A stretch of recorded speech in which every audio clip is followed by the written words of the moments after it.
to you live from the frigid armpit of America. This is the Drunken Peasants podcast with Ben and TJ, bringing you opinions of the news from an altered perspective. Say, man, you got a joint? No, not on me, man. It'd be a lot cooler if you did.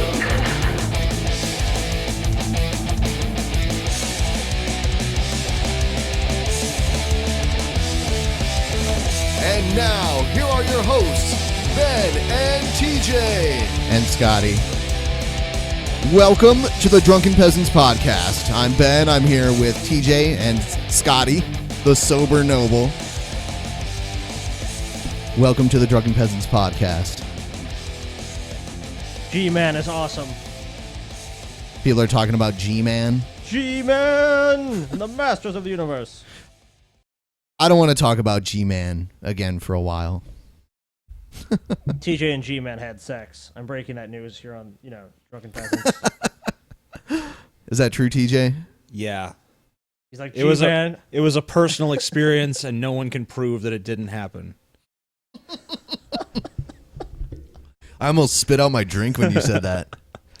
That's a good one. There wasn't what I gave him, he did not spit out.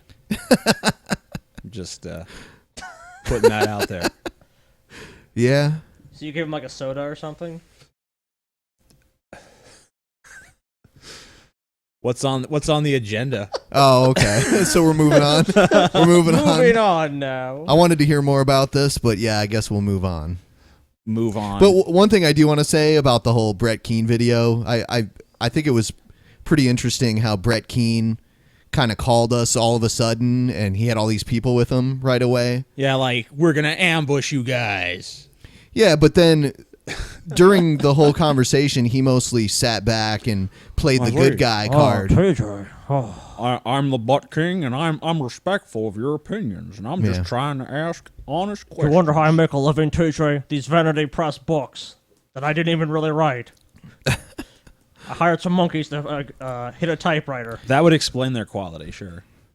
Yeah, it's like, and then he took the opportunity to play the video that is supposed to sound like you, that doesn't sound like you. The audio that sounds like me. Yeah. I got this audio clip. After I altered it, it sounds like TJ. Yeah, it's altered audio to begin with. It's audio that's scrambled.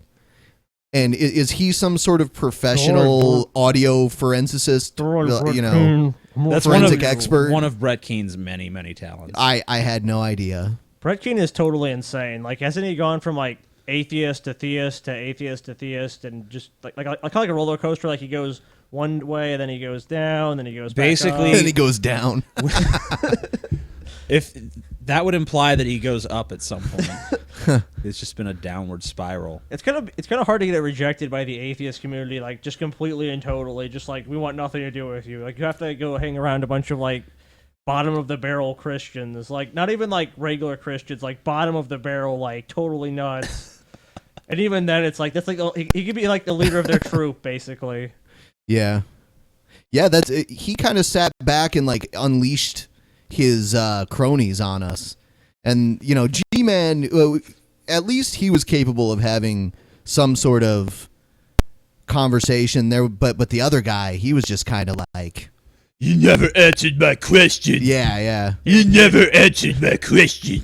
If that's all you're gonna say. You never answered my question. Hey, dude, that's not how that word's pronounced. I am Hispanic and Native Americans. Like, well, everything else you're saying, you sound pretty normal. I mean, not that Hispanic. You are racist. Native Americans are not normal. TJ, you're just digging a hole TJ again. is racist. The amazing racist. The amazing racist and sexist. And you just make everybody happy. What else do I do? I'm racist, I'm sexist, and I'm You're like everything bad in one. Yeah. That's cool. I can deal with that. I'm good with it. I've made my peace. All right, so skillets. I guess that's enough talking about that. Maybe we'll revisit that another time. I'm sure it'll come up again and again and again and again and again and again and again and again and again and again and again and again and again and again. TJ, you sent me that story about the young girl that shaved her head because her friend at school had cancer. I made that story up. That actually. Never happened. Shit. Well, coincidentally, then, since you made that story up, there's a real story now about Holy shit. a school that punished a girl for shaving her head because her friend had cancer and she didn't want her friend to look or to feel strange. We don't need no little Sinead O'Connors around here. God damn it. And the school was like, "Nope, you can't do that. That's against the dress code." The dress code. Yeah. Since when is your hair part of your dress anyway? Yeah, it's pretty strange since it grows out of your head. But yeah, like you'd figure that anybody should be able to wear their hair however they so choose. yeah, I mean, like, what's next? Policing the hair under your clothes? Like, your bush is too big. Sorry, got to trim that shit down. What are you, a 70s porn star? Jesus fucking Christ. Trim down that bush, girl. So anyway, the school... It's the rules. The school gotten a lot of negative attention, so now they're actually changing their policy. You know, these policies that we always talk about where the school knows that they shouldn't be punishing someone, but they do it anyway because it's... Because it's the rules. Yeah, so... All right. Okay, instead of changing their policy, shouldn't they just get rid of the concept of the no tolerance policy? Yes. Like, doesn't it just not work? Haven't we seen demonstrably week after week with more and more stories like this coming out all the fucking time that the zero tolerance bullshit just doesn't work, produces terrible results. Yeah. You know, it's like the Prime Directive in fucking Star Trek. It's well-intentioned, but, you know, every fucking week they got to make some new exception because, oops, the Prime Directive puts us in this horrible fucking moral position. Yep. It's a typical pointless rule. It's like, you did this arbitrary rule, you violated it, therefore we have to punish you. Like, well, this makes no sense, and everyone logically agrees it makes no sense. Well, it's the rule, we have to do it, really sorry. I wish I had that clip from the Drumhead where Captain Picard is basically told that he violated the Prime Directive on like 9 separate occasions. Yeah, where yeah. that episode where he's on trial. Yes. Yeah. Anyway, I don't know. We're not the Star Trek podcast. I got to remember that. Yeah. Yeah. We do watch a lot of Star There Trek, though. are 4 lights! There are 4 lights. All right, so here's the story that I was just talking about. The decision sparked outrage on Facebook. I'm outraged. I'm Jen Markham with Buzz60 on Yahoo. We don't care 11-year-old who you Delaney are. Clements is battling a childhood form of cancer. Yeah, fuck you, bitch! Think we give a fuck you exist? I've been getting a treatment called chemotherapy, and it makes my hair fall out. A result that caused her to feel out of place and even sometimes mistaken for a boy. So her best friend, 9-year-old Cameron Renfro, decided to support her friend by shaving her head as well, so Delaney wouldn't be alone. You're a monster! Yeah. You're a horrible person! So basically, showing like, solidarity is bad! this is not, I mean, like, you know, the funny thing is, like, week after week we cover stories about kids who literally do the right thing to their own detriment because the rules have basically prohibited it. Yeah. I mean, like, when your system of rules starts to punish those who do the right thing, how does it not occur to you to change those rules? How does it not occur to you to have a more loose interpretation that actually accounts for the context of the fucking situation? But you know what? Even if this girl had just decided to shave her head because, fuck it, she woke up one morning and decided I'd look good bald. What the fuck business is it of your fucking shitty little school? Yeah, oh, it's going that. to disrupt class. It's like, okay, well, maybe, you know, you should... It's going to disrupt class because, oh, someone's different. We need to point and stare at them now. Like, shouldn't... I mean, like... Why come you have no hair? What's wrong We're with you? preparing you for the uniformity you will no doubt experience once you're set out into the real world. Yeah. You know? I mean, whatever. Your difference is irrelevant. It's a story that warmed the hearts of nearly everyone the girls knew, except for Cameron's school, Caprock Academy in Grand Junction, which says even though they know Cameron shaved her head for a good cause, shaved heads are not permitted under the school's strict dress code policy. Cameron would have to stay home. It was a decision that left Delaney's mother outraged. Just another example of punishing people for doing the right thing. I mean, it obviously you shouldn't feel obligated to shave your head because your friend has cancer, but it was still a good That's thing what I'm saying. to Like, do. it's not even like they just did the right thing when faced with like a tough situation. This like person went out of the way to do something that most people probably wouldn't think to do in that situation. So yeah. Yeah. For a little girl to be really brave and want to shave her head in support of her friend, I thought that was a huge statement, and it builds character. Word of the school's action spread on Facebook, and by the end of the first day of the ban, the school announced they are inviting Cameron back to school and voting to waive the dress code policy for this extraordinary circumstance and this extraordinary girl. It made me feel very special and that I'm not alone. On Yahoo, this is Buzz60. Like I said, they still have the stupid policy in place. It's just like, we'll make an exception because there was like a huge media circus around this occurrence. I mean, if failing the huge media circus, they're not going to change. They didn't change the policy. Yeah, they don't want to look stupid in the end, so they're making an exception to a policy which has just been proven to be wrong. Yeah, just a total PR decision. There's no real basis. There's no real basis in them having the rule, but of course they're not going to change the rule. They're just like, well, we'll make an exception this one time. Yeah. Yeah, it's pretty fucked up. Especially that it seems like at least once a week we're covering a story that's about a school doing the wrong thing. Yeah, sometimes more than once a week. Yeah. Yeah, so what are we staring at here? Actually, this next story here is about I guess there were some massive solar blasts. Right, yeah. In the year 2012 that almost hit Earth. Yeah. And now they're just now talking about it. So here's a short clip about that. The sun regularly emits streams of solar winds, which release plasma and particles into space. Earth's magnetic field deflects solar winds, protecting the planet from being hit by materials carried by solar winds directly. The more dangerous... I just want to say, from a Christian perspective, that all of this, what they talking now, that's all a bunch of nonsense.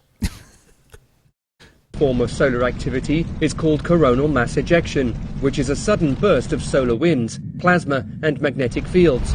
Earth would likely be enveloped in radiation if hit. Such solar blasts can disable satellites and break down electrical grids. You know, the crazy thing about this is if it actually did happen on some kind of massive level, you wouldn't even be able to figure out what happened for a long time. Yeah, because you wouldn't have electricity, so you wouldn't... And no one you knew would have it. Yeah. You know, most likely. So, I mean, there'd be such damage to, like, the power grids all over the world that, you know, it'd be a long time before the information was ever able to reach you. I remember, I think it was 2003, we had a power grid failure, and it affected Ohio, Michigan, parts of Pennsylvania, New York City, and it actually got all the way up to Toronto too, where there was no power in any of those areas for like 12 hours or so.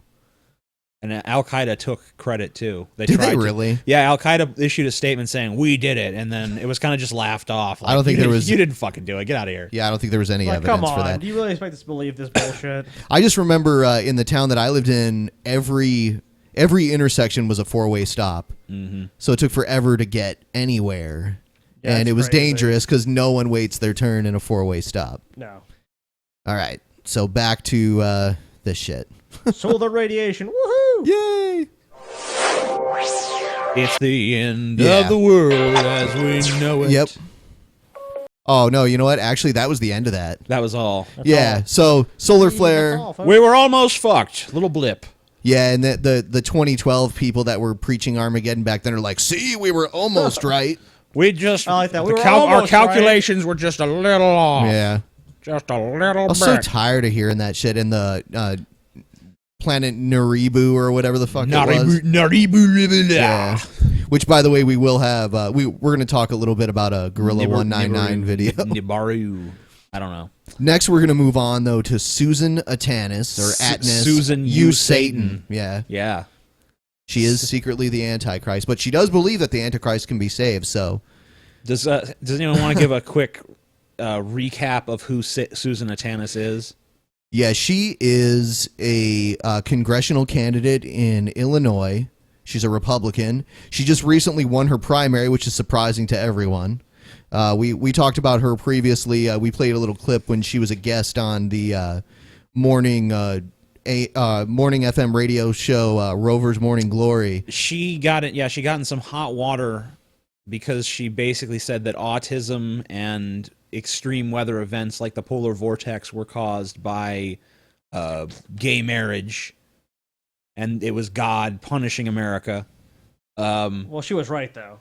And the other thing about it is that in the previous clips of her we've seen, her economic policy is just outright batshit crazy. Well, she has very liberal economic policy. Yeah, but very Christian conservative moral values. Yeah, and when we say like, there's liberal economic policy that I agree with. I mean, I would consider myself economically liberal, but the stuff she says is just batshit. Yeah, like she has this, and it's also kind of ultra capitalistic in a way too, because she thinks that the stock market, we can change it somehow to where it's it'll make money perpetually and grow and grow and grow and never have any sort of down cycle. I think her plan should just be everyone should just like work in fast food restaurants. Like, you don't have a job, just work. We'll build a new fast food restaurant like a Burger King or McDonald's or a pizza place, and you can just bring food to these rich industrialists.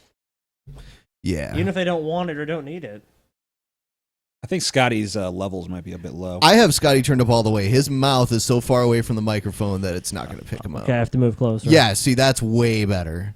Way better. I blame TJ. Okay. Fucking TJ and his TJ's like, shit. you're fine right there, Scotty. Just be right there. And so I listened to him. Yeah, I heard it. I heard him. Yeah. God. TJ played Mike Tyson's Punch-Out earlier. I was awesome. And he got beat up by Glass Joe. He didn't even move. He just stood there. If you guys don't know, that's literally the first person you fight in the game. Yeah. He's so easy to beat. Because my control was not working. Oh, yeah. And you guys know my control was not working. No, his control was fine. Don't listen to him. So this is the video we're about to play is about a guy who posted a video on YouTube. He called Susanne Atanus' office, and she actually answered the phone. And I don't know if if the story he's telling is true about his child with autism. Maybe it is. But he actually pretty much owned her in the call. So, but that obviously that's not easy or not difficult to do. It is pretty difficult. You think so? Yeah, I mean, because she's crafty like a fox. She is crafty. All right, so here's the phone call. I love the transition they got going on. Yeah. There. Her face is in pieces. Like her psyche. Hello? Hello? Yes, is this Susanne Atanus' office? Yes, hi. Yeah, I'm kind of curious to know why she thinks God is punishing America with autism. Okay, are you a reporter? No, I'm a citizen with an autistic son. Okay, well then my words were misconstrued. Alright? They were not. My words were misconstrued. Bullshit. Yeah, it's funny Listen. because she goes, my words are misconstrued, all right? And then she just shuts up that's the end of the story. Listen, my words were misconstrued. Why did you say that you wanted to kill all children and impale them on sticks and put them along the roadside? No, I was misunderstood. That was a misinterpretation. Yeah. But the, I'm waiting. I'd love to hear this. Okay, alright, listen. What I said was this. Alright?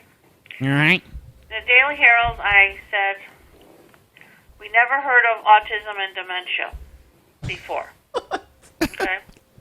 They are newer diseases. I then went on to say, we're having bad weather. Is autism considered a disease? I wouldn't say it's a disease, it's a condition. it's like a mental disorder. Yeah. Yeah, I don't even... It's not like you caught the autism virus You caught or the something autism like virus, that. sorry. Yeah. So. And I like the... okay, well, let's move a little forward. All right. Maybe not exactly after that first sentence. All right? We did have a hell of a winter. We had a hell of a winter, okay. With newer diseases. And it's low vision. More people are getting hip and knee replacements.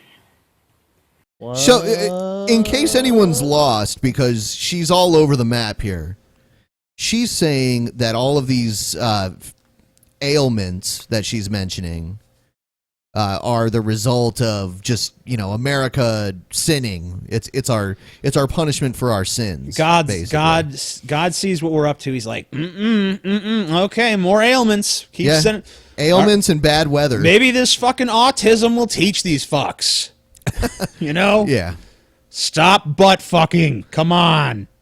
You need a knee replacement too, TJ. Oh my. Yeah, knee replacement. Oh, my arthritis is acting up. Should have sinned. Oh, your arthritis, huh? Well, yeah, it has nothing to do with the fact that people are living longer now. No. Okay. No. I would say after Roe versus Wade, more people came down with breast cancer. That's the big one. I would say after Roe versus Wade, more people came down with breast cancer. Prove it. Oh, it was a personal experience. God's like, you want that, women, TJ? You want that? God looks down at the earth. He's like, what are women doing? Oh, they're getting abortions? Send down the breast cancer. Send it down. Breast cancer blitzkrieg. What? Yeah.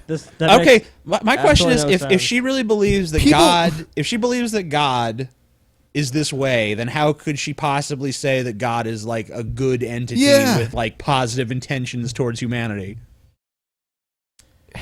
Remember on that show you were watching? I think it was like was it like not Rope? Sounds like a mad scientist. He's just unleashing. What was that show? People voted for her. She's going to be on a ballot, and she could end up working for the federal government. She already won her primary against her opponent. I don't know what her opponent was like. Yeah. I mean, honestly, what was wrong with that person? When I imagine an opponent that Susanne Atanus could actually beat, I kind of see a guy that's like, her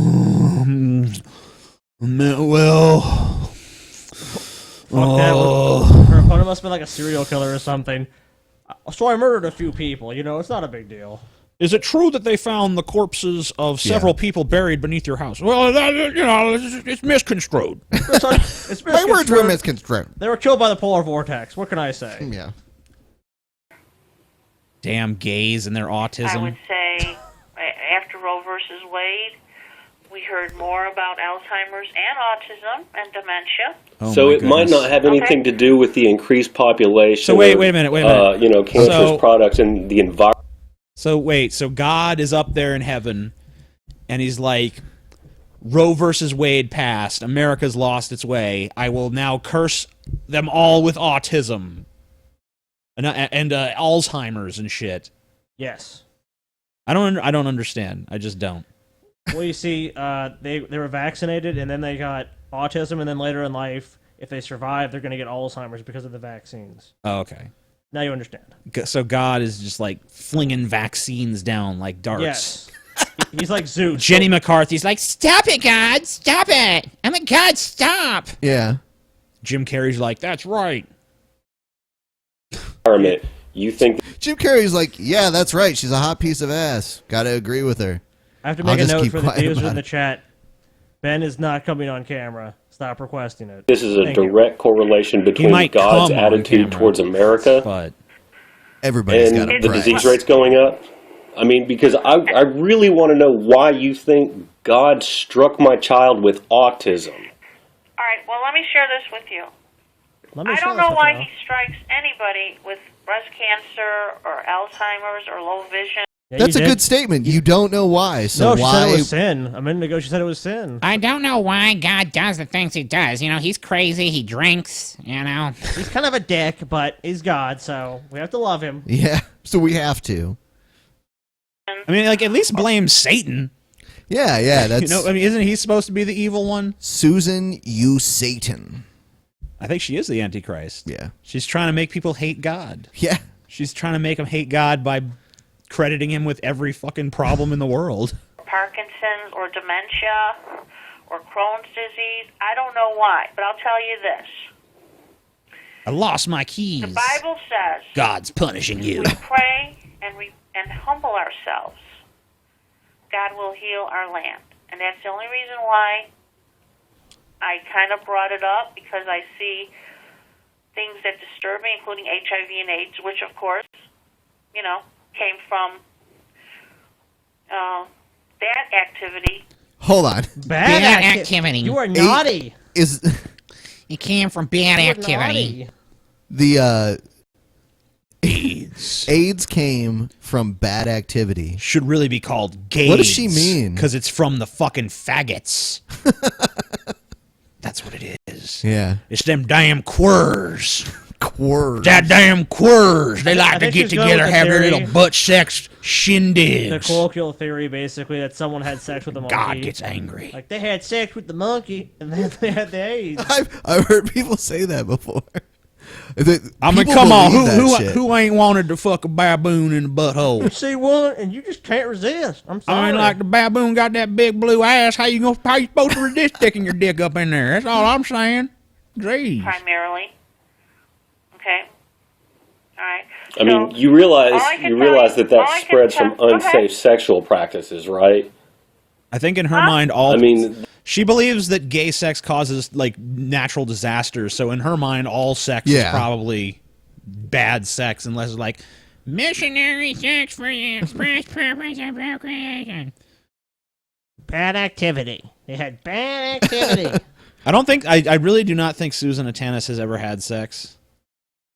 And I'm not saying that just because she's fucking like a hideous demon from hell. I'm saying that because she just talks about sex like something like she can't even reference it.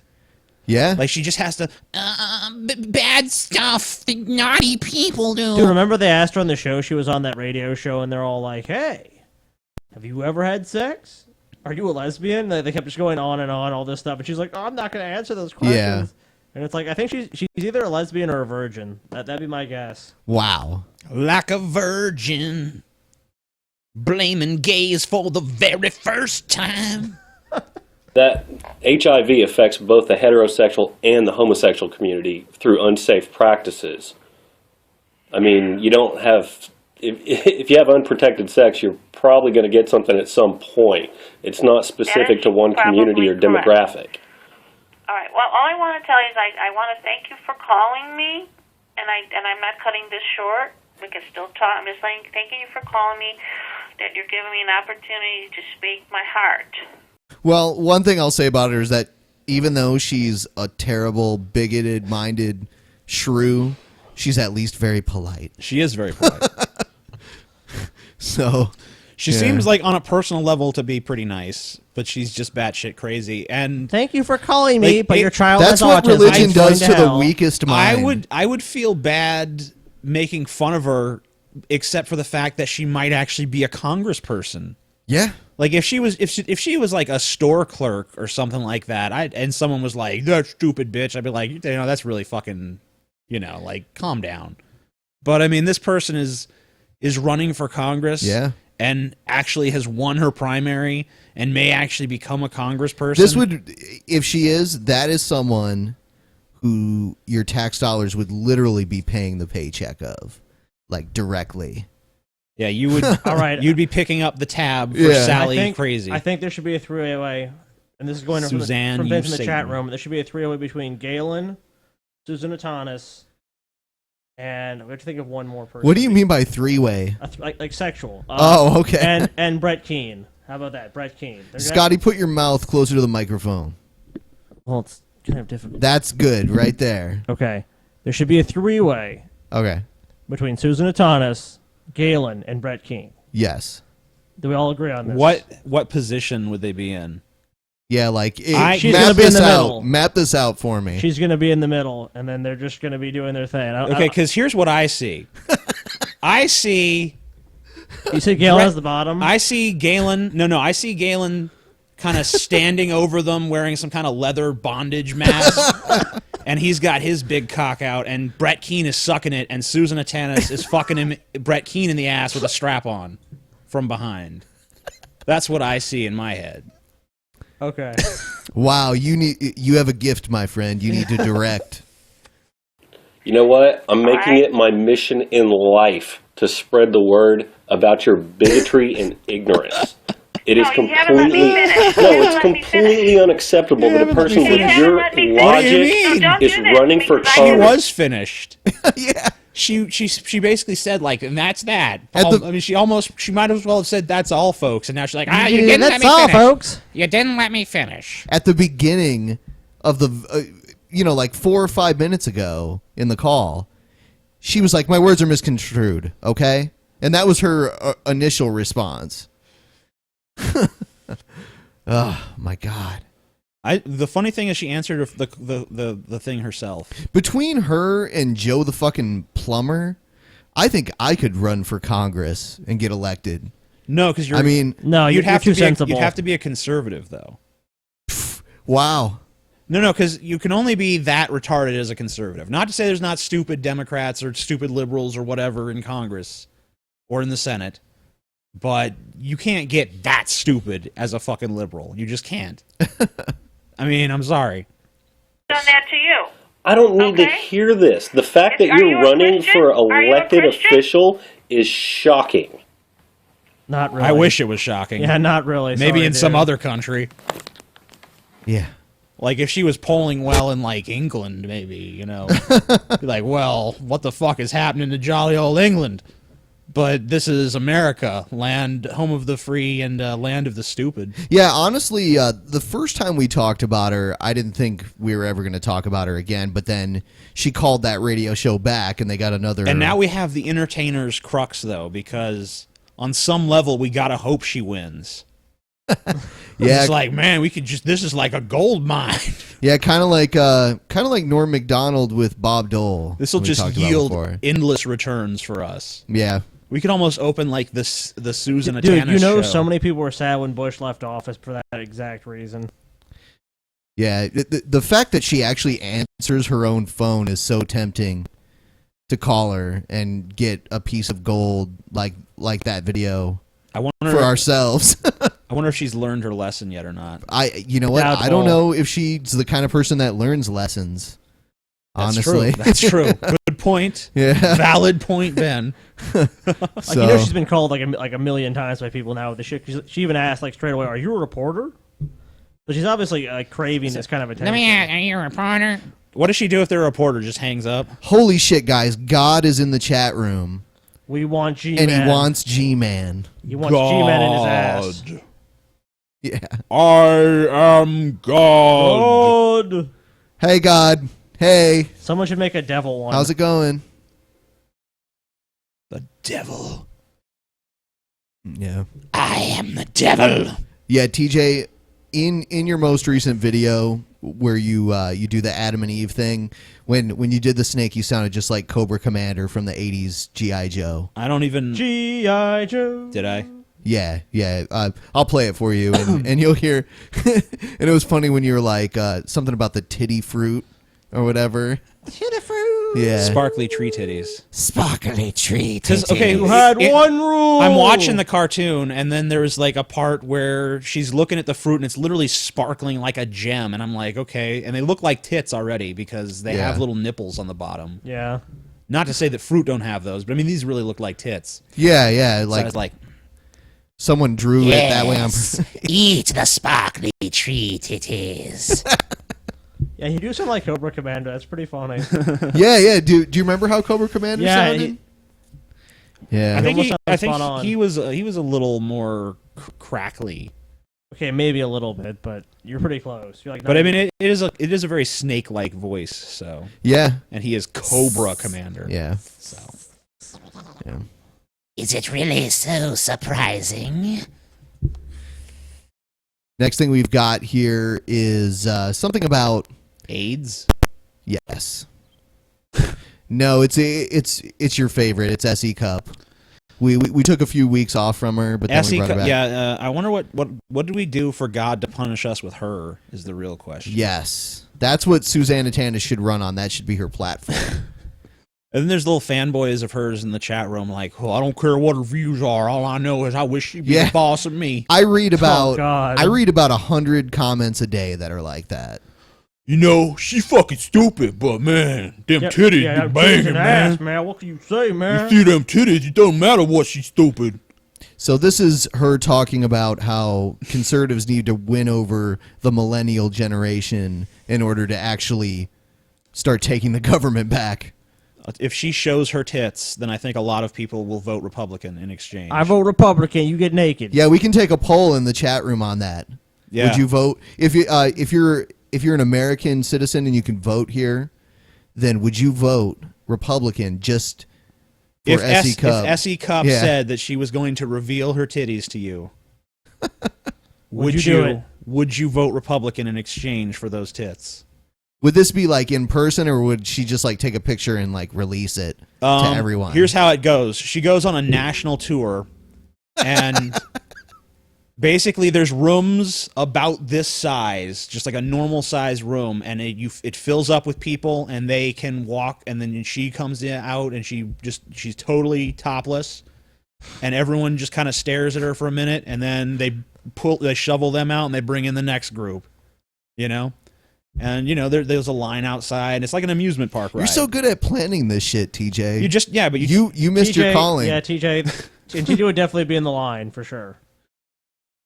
All right, so here's I that. don't know. Yeah, you would. I don't TJ, think I could. don't I don't think lie. I'd vote Republican. You'd have to show that you'd have to show your voting receipt or whatever. We just forge ours.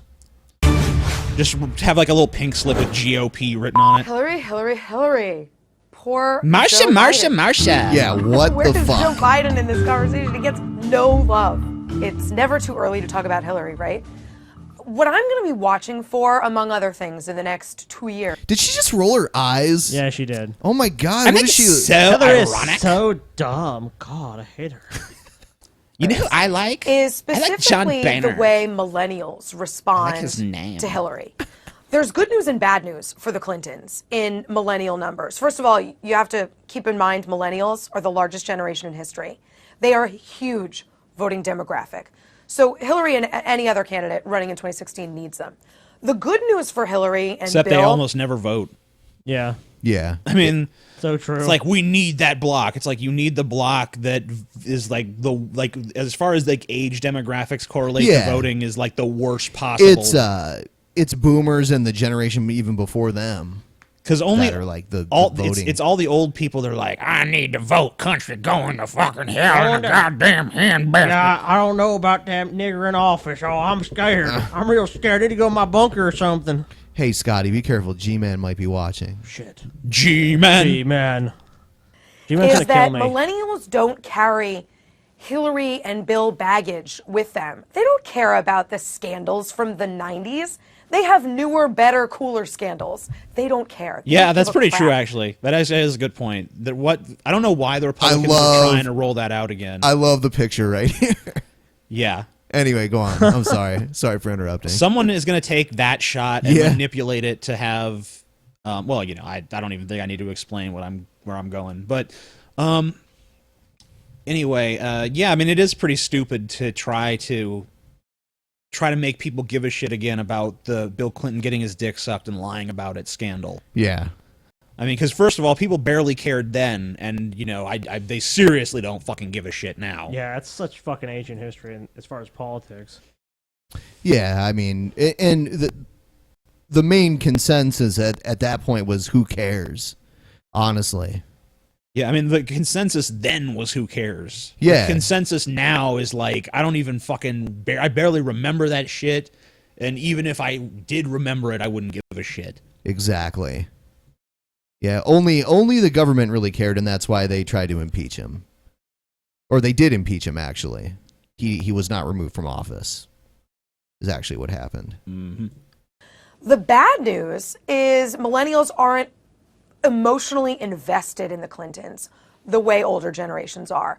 They don't have this sense of connection with the Clintons that, say, my parents do. They're not going to vote for a candidate just because it's their parents' Here's the candidate. problem with that. Do you really believe that anyone who can actually survive the primary process for the Republican Party is going to attract any fucking millennials other than ones who are just naturally conservative? No, not at all. Not really, no. I mean, because like you have to be in the Republican Party, you must be at least this horrible to win office. Exactly. I mean, you pretty much have to be a reprehensible fuck on at least several major issues. Yeah, any sensible conservatives will be weeded out very early on. That's what always happens. Like you watch the early Republican debates and you see some guy, you see like maybe like one or two Republicans like, man, that guy actually makes sense and has positions that are not fucking totally batshit crazy. Maybe the Republican Party's turning a corner. Let's see how he's doing in the polls. Oh, 0.3%. Okay. Yeah. Well, in the last primary, there was a new frontrunner every like 2 to 3 weeks, and shortly after they would become the frontrunner, some information would get leaked that would end up like ruining them. 999. Yeah, Herman Cain. I do not have facts to back this up. Oh man, you beat me to it. I was gonna play it. You have to play it still. It's so great. Okay. Play all our Herman Cain clips. I think I only have 2. Okay, well, play the 2. Yeah. I don't have facts to back this up. Yeah. I like that part. Let's see. All right, here it is. If it plays. I don't have facts to back this up. Oh. If you don't have a job and you're not rich, blame yourself. Okay. Yeah. If you don't have a job and you're not rich, blame yourself. Blame yourself. I like blame that. yourself. Blame TJ. Millennials are actually incredibly open-minded. They are willing to listen to Barack Obama's ideas and Rand Paul's ideas.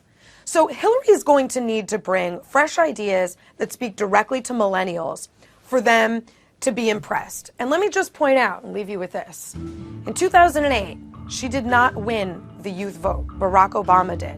So she might have to learn a few things from that lesson if she has 2016 And neither did a Republican, ambitions. though. Ooh.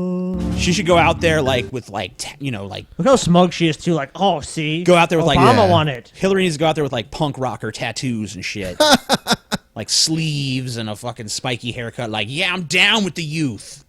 You know what? I think it's a little late for that style to go over with the youth. It's kind of like the joke of like the tone deaf old person who really doesn't understand, what's going on.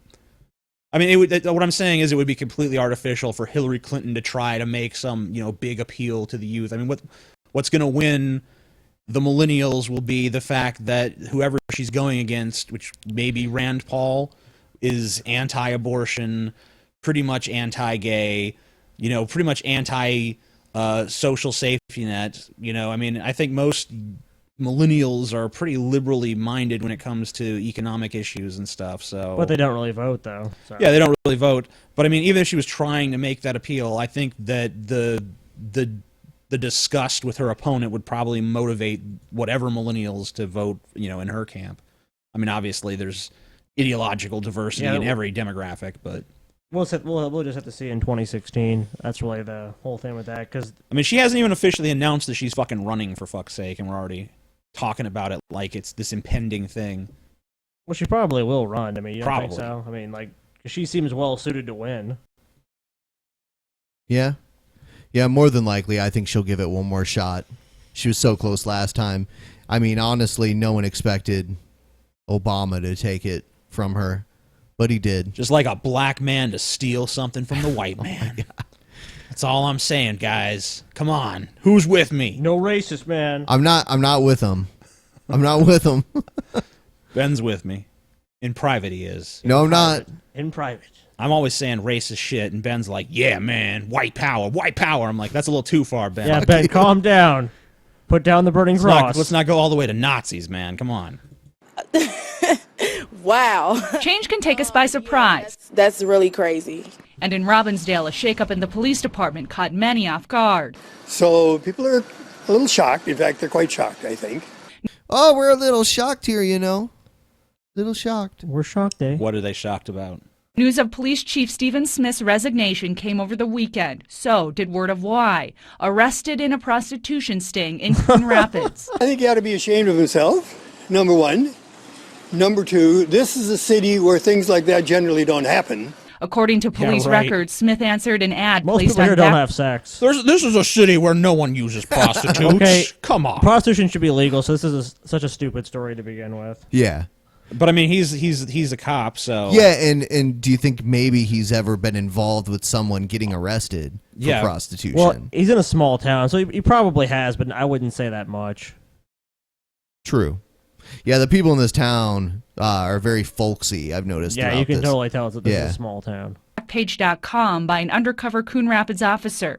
Pictures show a text conversation to set up a meeting. When Smith arrived, officers were waiting to take him into custody. The document... Why is it...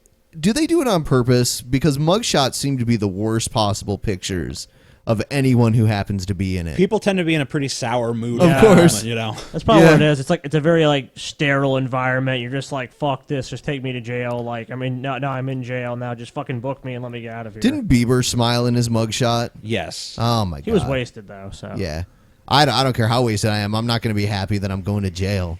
That that would not be. But you're not hard. You're not hardcore like. Yeah. You ain't hardcore like J. Beebs, man. Speaking of He's from the J. ghetto. Beebs, did you guys hear that P. Diddy is going back to Puff Daddy? No, but that's apparently a big deal. I don't give a shit. All right, let's go on. It is a big deal. I care more about. We need to talk about that for a second. I care more about this story than that, and that's not saying much. So here we go. Show that he never told investigators that he was in law enforcement. It wasn't until 1 month later when a Coon Rapids employee recognized Smith. What's the name of their town? Coon Rapids. Coon Rapids. While preparing the case documents. He would have waited forever if he hadn't gotten caught. 3 days later, Smith told Robbinsdale. What? He would have kept doing it if he hadn't gotten caught. Well, obviously. No fucking shit, dumbass. You should smoke pan and have sex with prostitutes. Hey, That'd be a pretty cool police chief. Yeah. City leaders of his arrest, which soon became the talk of the town. But many say the actions of one don't reflect on the entire department. There's a lot of good police in town here. And there's a lot of good people here in town. Smith's misdemeanor There are a charge lot will of now be people. fought in court, but Got some say people the here. damage to his Good reputation people. may already be done. Don't worry about our police chief. There's a lot of good police here in town, and there's also a lot of good people here in town. And apparently a lot In of our good town. prostitutes. At least in the next town over. Yeah. Yeah, pretty close. Yeah. I think we're going to take a quick break here. But hold on though. If you're a police chief, that's like a pretty high up position. You probably make some good money and stuff. Like this guy does not look like hideously ugly. So I mean, you'd figure he'd just be able to, find someone that was willing to fuck him without being paid. He might be married and just doing it on the side, though. That's true. We don't really know. But I mean, even so, couldn't he find a mistress or two or three or however many he needs to sate his? Well, it looks like a really small town, so probably not, because it probably spread like wildfire that he was doing that. Yeah, that's true. Wow. So he probably goes to a small town out, like maybe not a small town, but he goes to the next city over, that Where no one knows Yeah, him. no one. Yeah, exactly. No one. He's knows. just the mysterious stranger in the ball cap and sunglasses. Later on, they say that he didn't even reveal to the police in this town that he got caught in that he was in law enforcement. They actually said that a minute Oh, ago. did they? Yep. Yeah, they just Oh, said shit. that, yeah. You done fucked up. I was preoccupied with, you were making everything work. You were still thinking about Puff Daddy. Yeah. Shit. Okay. Ice baby. Ben should get on camera too. Sorry, Ben is not getting on a camera unless you give him $1 million right now. Transfer it to an escrow account and he'll get on camera. Yeah. Yeah, that's the price. Yeah, if you give Ben $1 million, That's the price you pay. He'll get on camera. Bitches. Yeah, so we're going to take a break. We'll be back shortly here. Stay tuned. We'll be back longly. Yes.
Hey guys, Scotty's in the bathroom, so he can't hear what I'm saying.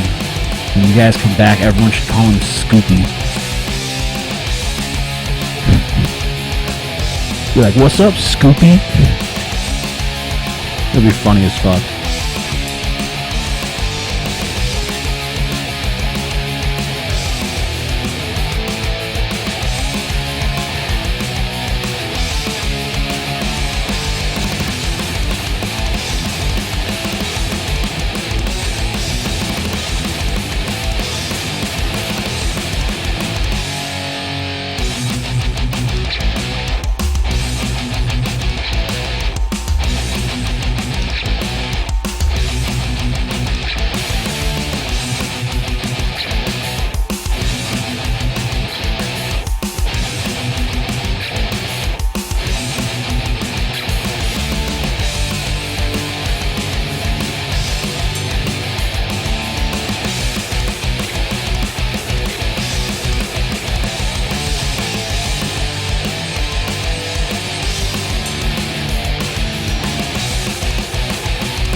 flavored taco. Shit flavored taco. Shit flavored taco. This taco tastes like shit. This taco smells like shit. Shit flavored taco. Shit flavored taco. I like to point out TJ doesn't eat tacos. Because it's weird. He's like, every time we have Mexican food, he's like, man, taco night. And it's like, TJ, you actually don't eat tacos. You He eat eats burritos. Yeah, he eats burritos. But he still calls it taco night for some reason. When I was a kid, they used to go down to our school and they'd ask you like, you like tacos or burritos? You're like, I like burritos. We'd be like, oh, that means you like dick. Oh. I'm like, oh, okay. So you're like scarred as a child, and because of that, you cannot call what you eat This is like a some burrito, stupid even though it is. Mandeville, Louisiana bullshit. Because people in Mandeville are pretty fucking stupid. I don't know. Taco night is just like a colloquial term for like we're having some Mexican food. I think you're Shit. wrong. Yeah, All right. you're wrong, TJ. Sorry. All right, burrito night then. That would be correct. If your food is in a flour tortilla, then that is a burrito. Yes. If your food is in a flour tortilla. Anyway, That's a burrito. You know what's funny? Taco Bell actually just came out with like breakfast food, and like I've seen reviews of it. People like already started reviewing it, and it looks like so horrible. Like I don't know why you'd want to eat Taco Bell food for breakfast. Yeah. All right. It looks Okay. that disgusting. It I really need to move does. on. We have to do it. All right. In the ghetto. Oh, shut the fuck up within the ghetto. In the ghetto. Apparently, some notable leader in Ukraine was recently killed. So I got something about that because I know, You know.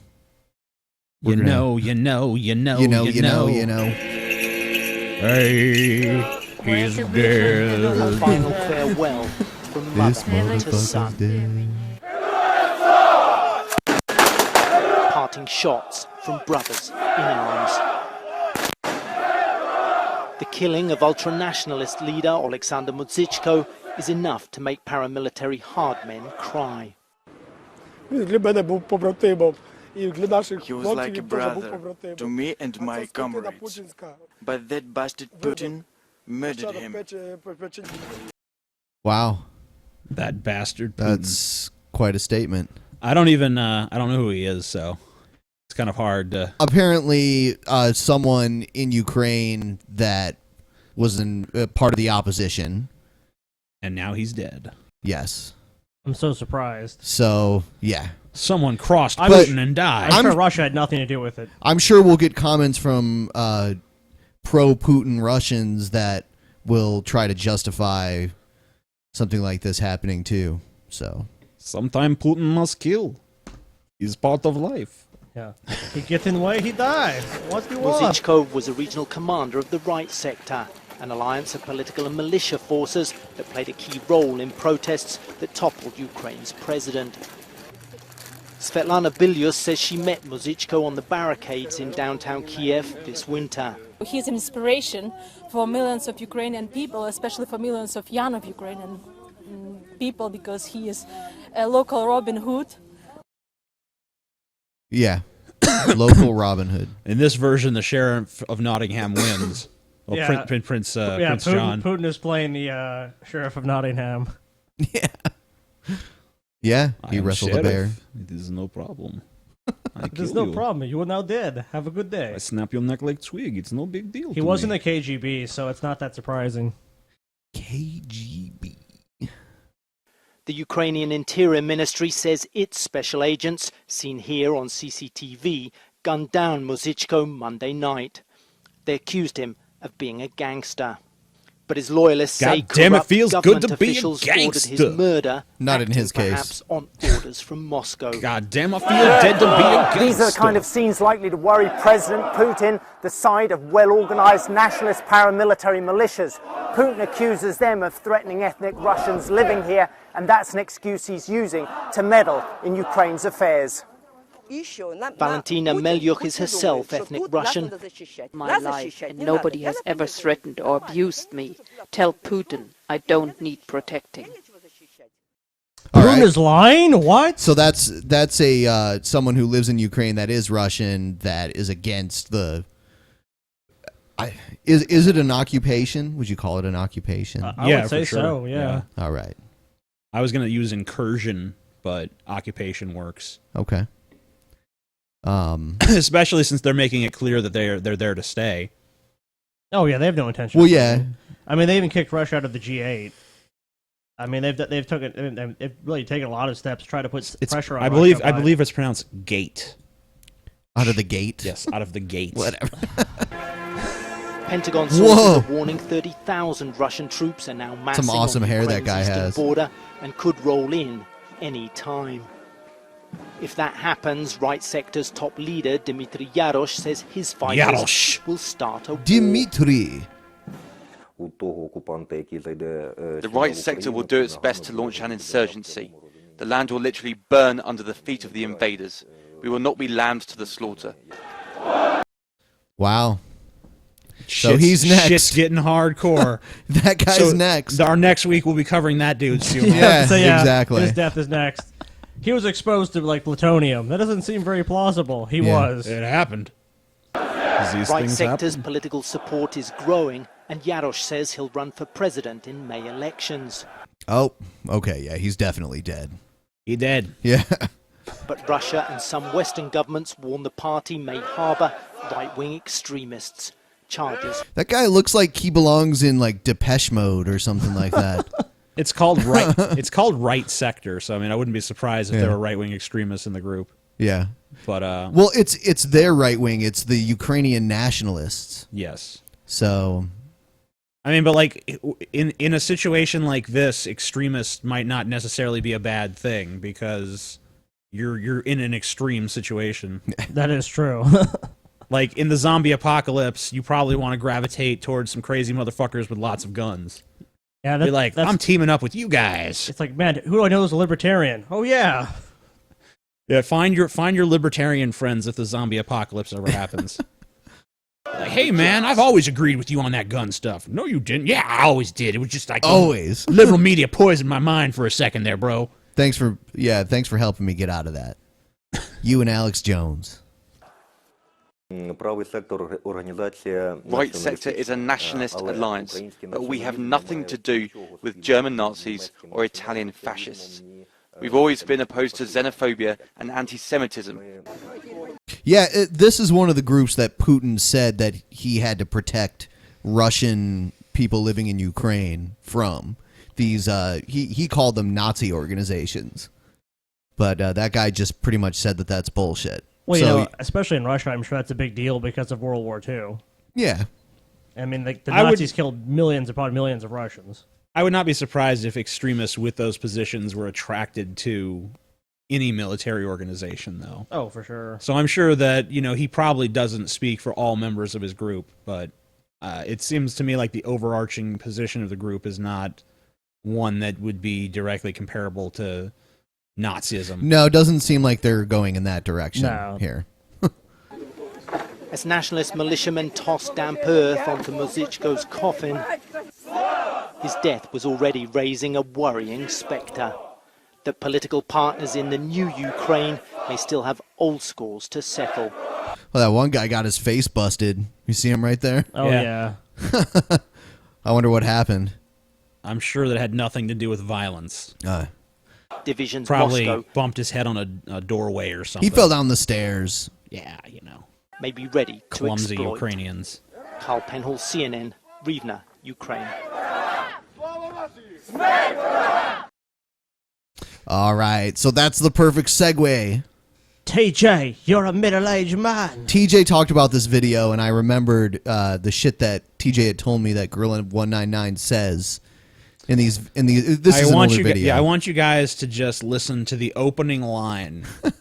The opening line of this video. Yeah. Well, by quiet. YouTube user Gorilla199, who still exists.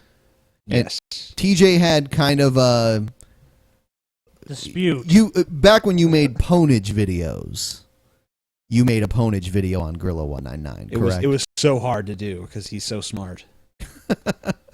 His intellect. So clever, so in touch with reality. Yes. As you're about to see. Yeah, so I think I'm just going to play the first paragraph or so. Just play the opening line and let's just take a moment to laugh at it for a second. All right, here we go.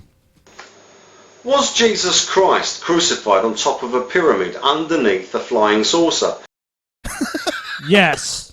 Yes, That he was. that truly is the question that has plagued man I've for often- generations. TJ, you often probably have been like me. You like sit up at night. You're like, what was happening when Jesus was crucified? Was there a UFO above him on a pyramid?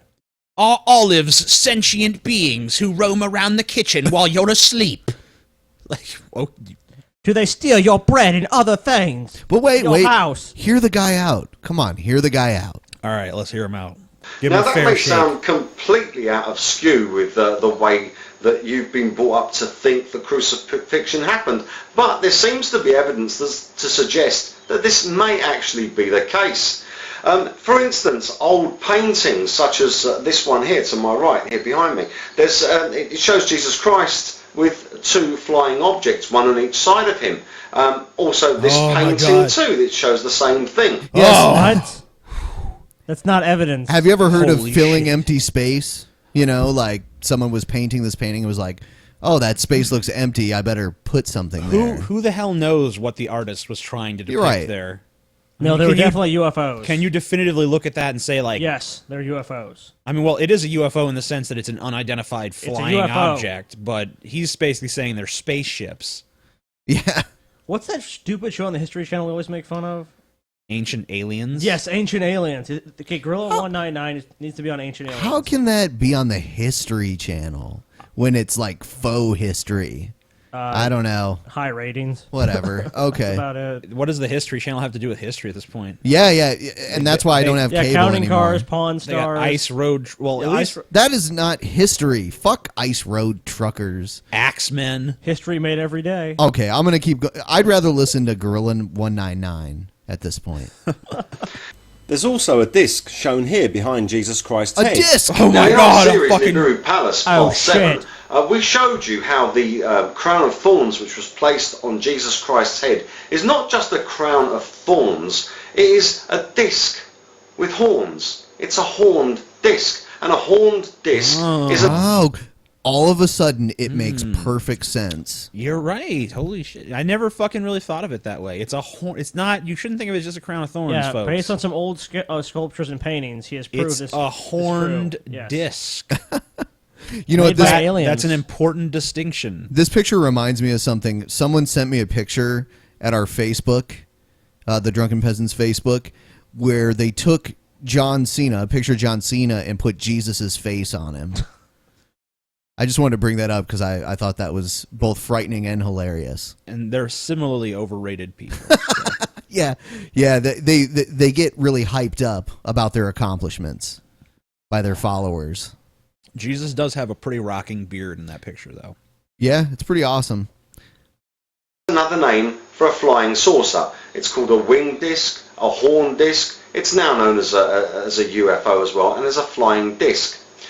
The Statue of Liberty has a UFO on her head. Yeah, the tiara thing she's wearing, is secretly the a crown, UFO. whatever. That's a UFO. Awesome. In Mediterranean countries, it's also known as a light disc.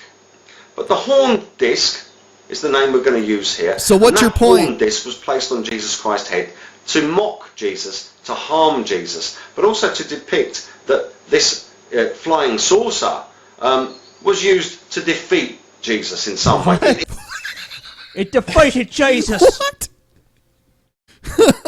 The aliens defeated Jesus for what reason we do not know, but Why? they did.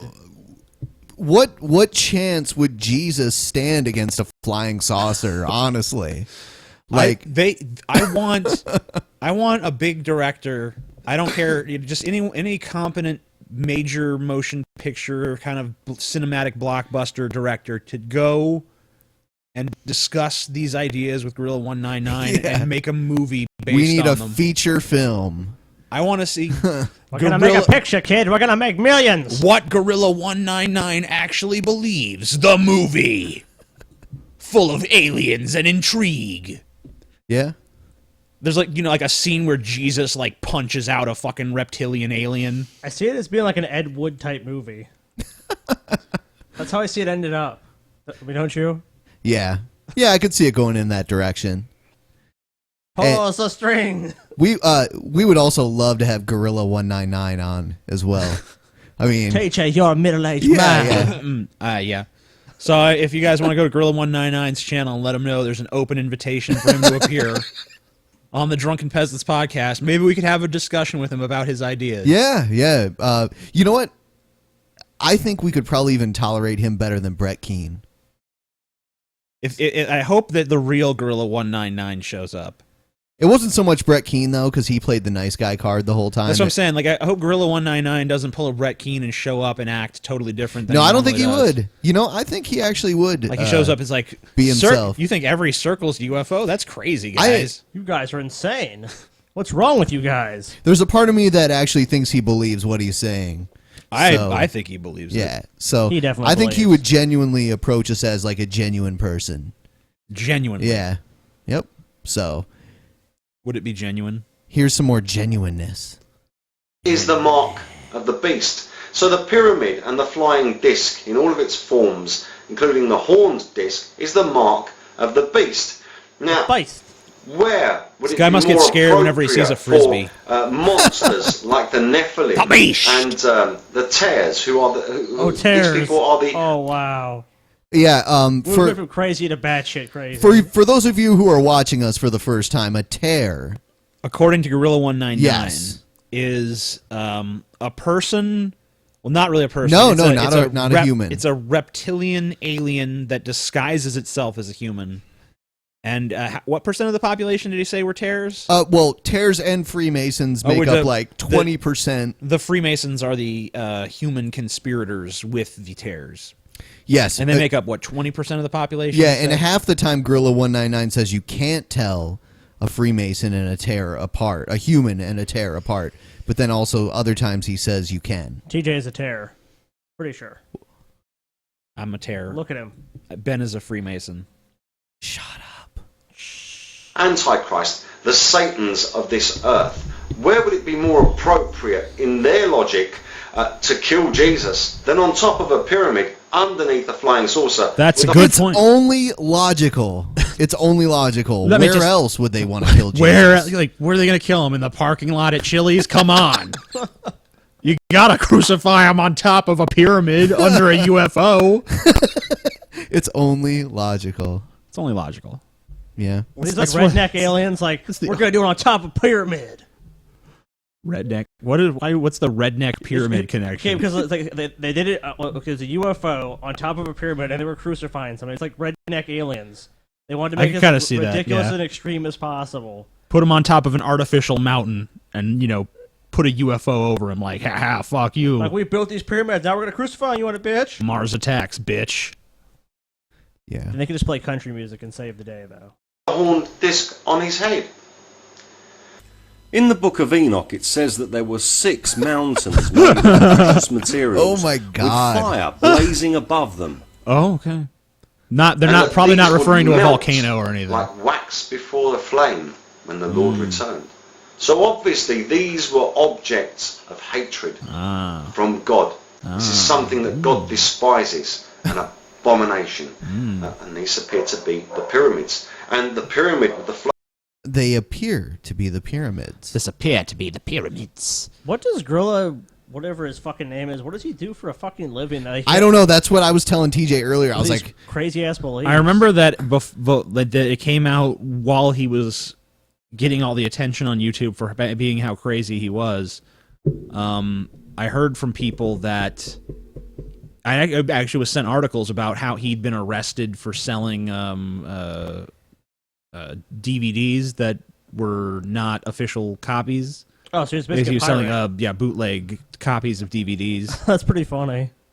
So that was how he was making money at that point. I don't know what he's doing now. I He's saw probably not that- doing that anymore because he got arrested for it. I saw that there was an article about him on cracked.com. Was there? Yeah. That's awesome. Yeah. Wow, I can't believe that. Yeah, it's pretty funny.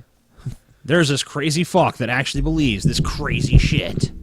Floating top, the all-seeing eye, is the same thing. It's the mark of the beast. The top is Mark flying. of It's the a side beast. view Holy cutaway shit. Wow, of a winged yeah. disc. Now there's other evidence about concerning this as well. If you look at crucifixes, you'll see that they are on, a lot of them are on small pyramids. Oh. That's not just to keep him Also, from falling over. That's part of the Illuminati or whatever it is. Yeah, the terrorism, the the terror Freemasons. conspiracy. Yes. Yeah, any sort of ornament that has a cross on it that's on top of a pyramid is somehow evidence that Jesus was crucified on top of a pyramid. He also With thinks a that UFO above him. He thinks that triangles and circles are both symbols of this evil alien race.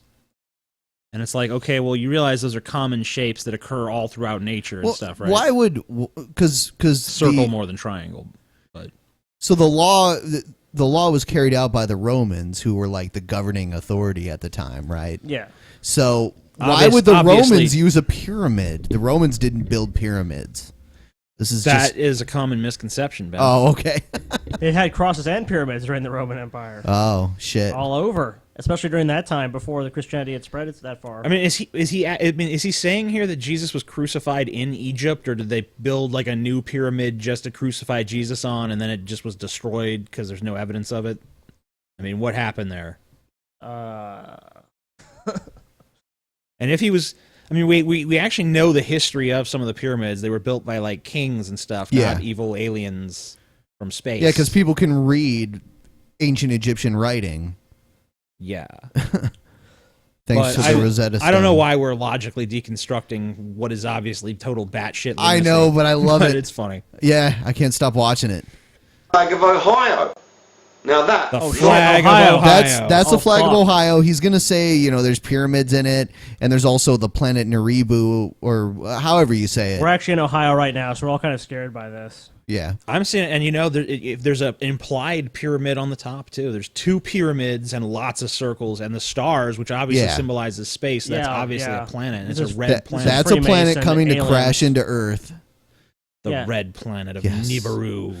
Only has a pyramid on it with a cross on top of it, but also has a depiction of the red planet Nibiru. So is it red planet Nibiru, which is where the terrors are from? Exactly. Is it? Yeah, I believe so. Really? I believe that's that's their home world. I believe Wasn't is their home world in his little delusional fantasy. Wasn't that the planet that was supposed to come like really close to the Earth in 2012? I have no idea. I don't know. Who knows? There was some crazy theory about this planet that was just going to appear out of nowhere in 2012. It's like, yeah, if there was holy a big shit, ass, entire planet. Ah! yeah, it's like if there was everywhere or dead. If there was a big ass planet coming that close to the Earth, we would have been able to see it long before it got close enough to us to cause a problem. There's a planet decloaking off the port bow. Yeah. feasible then that Jesus Christ was in fact crucified on top of a pyramid?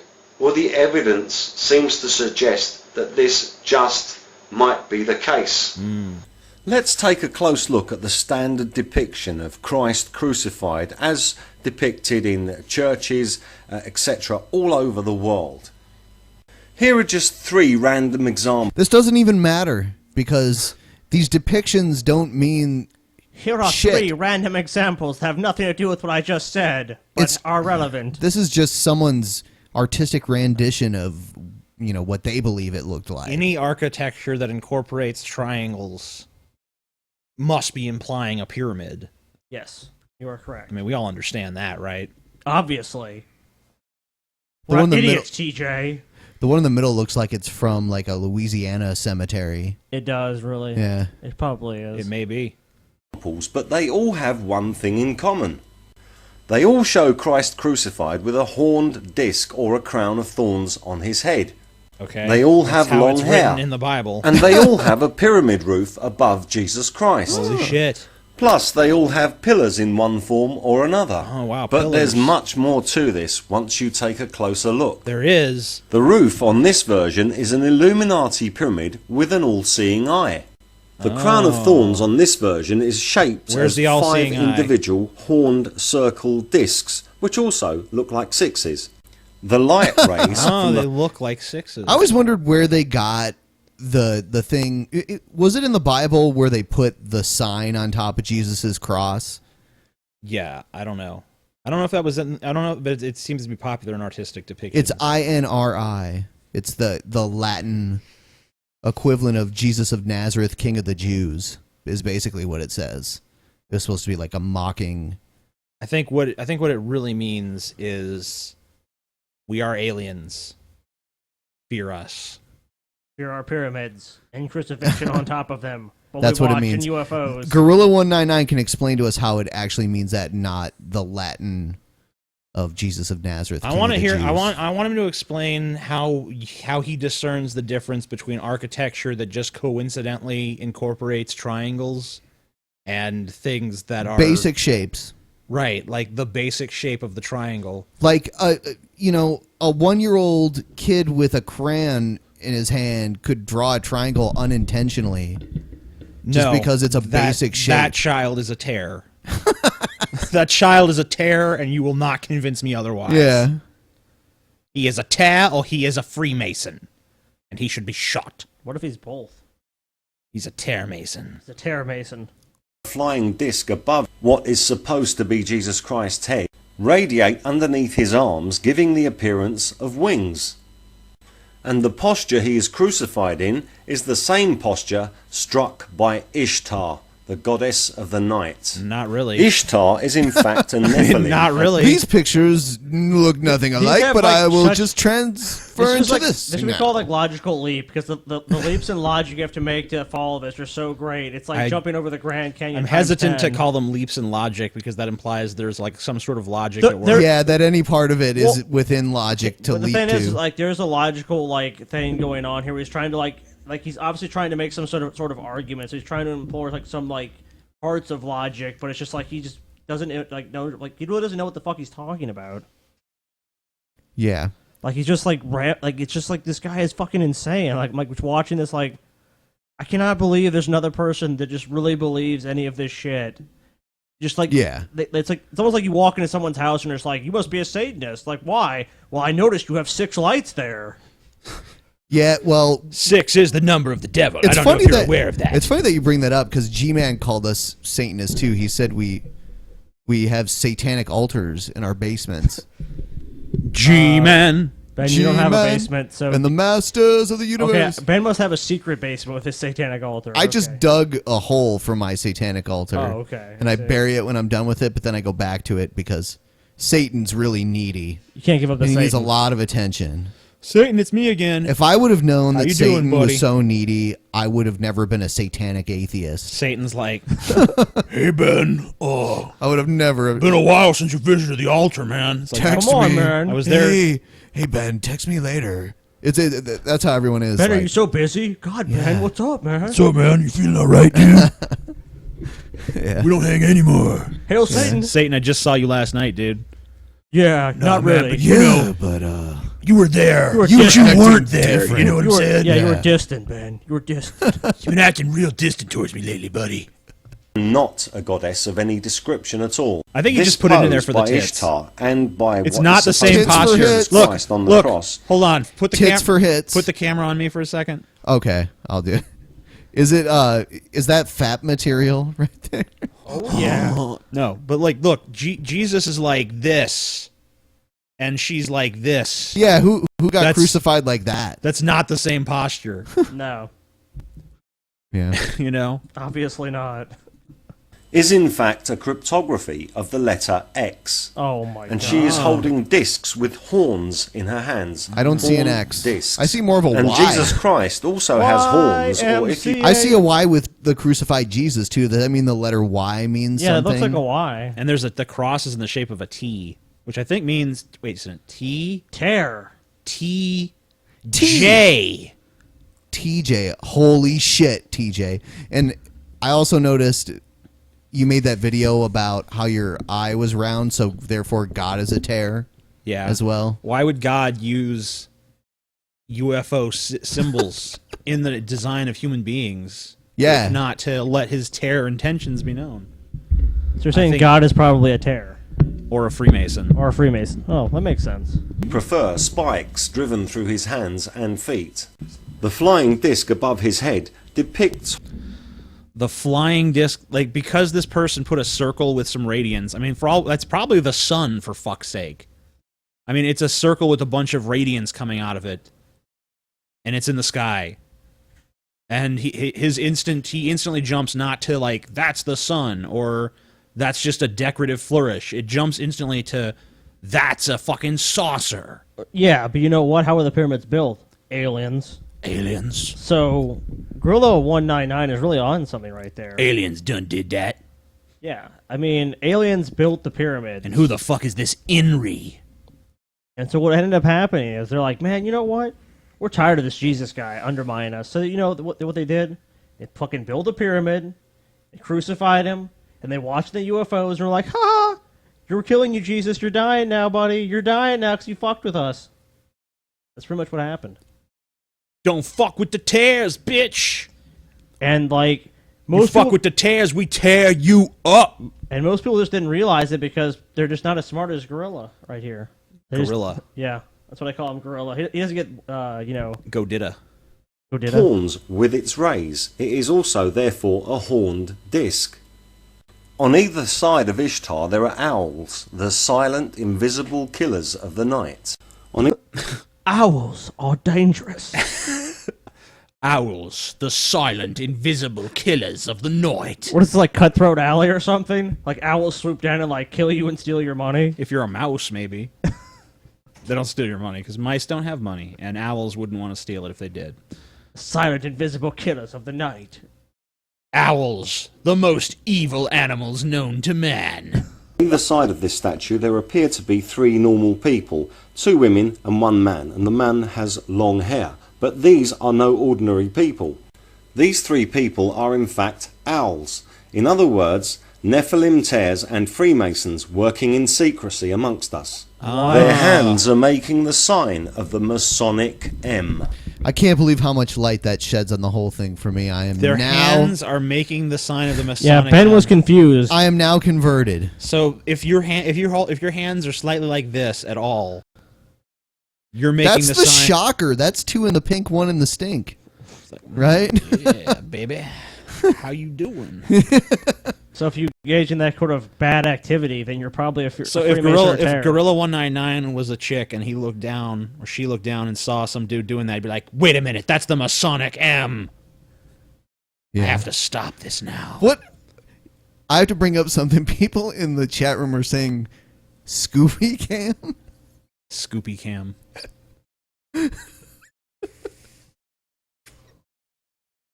Scoopy.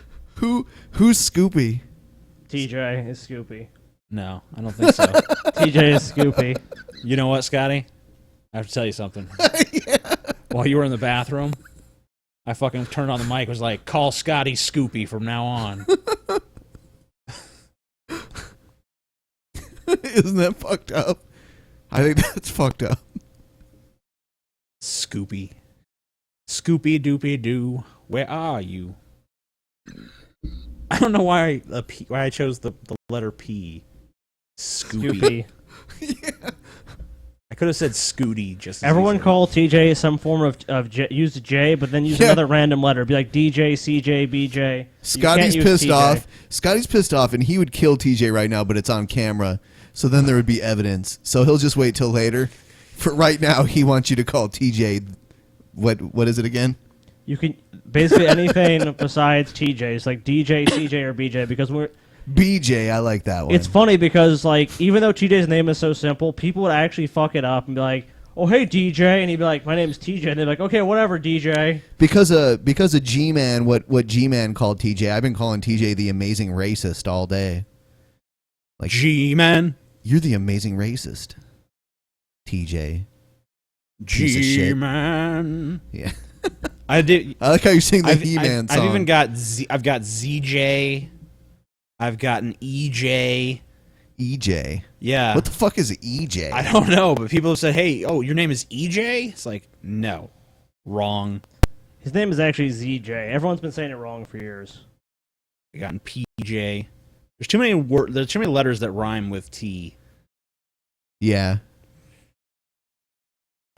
And the fingers on one of the hands appears to have been deliberately broken to hide. I noticed a more we've totally obvious Masonic hand digressed signal. away from this topic. You can tell that the removal of the fingers Whoa. was deliberate because there are no jagged edges. Okay, so as far as we can tell, I mean, this guy is crazy, but we'd love to have him on. Why the fuck not? What do you mean, but? It's like it's more like And because of that, we want to have him on. Yeah. And I think we should just move on though, because it's getting a bit stale to harp on his nonsense. Yeah. So the next story is about Obama and Pope Francis and the historical legacy of pretty much every president meeting the Pope in recent history. I'm not a freaking Pope.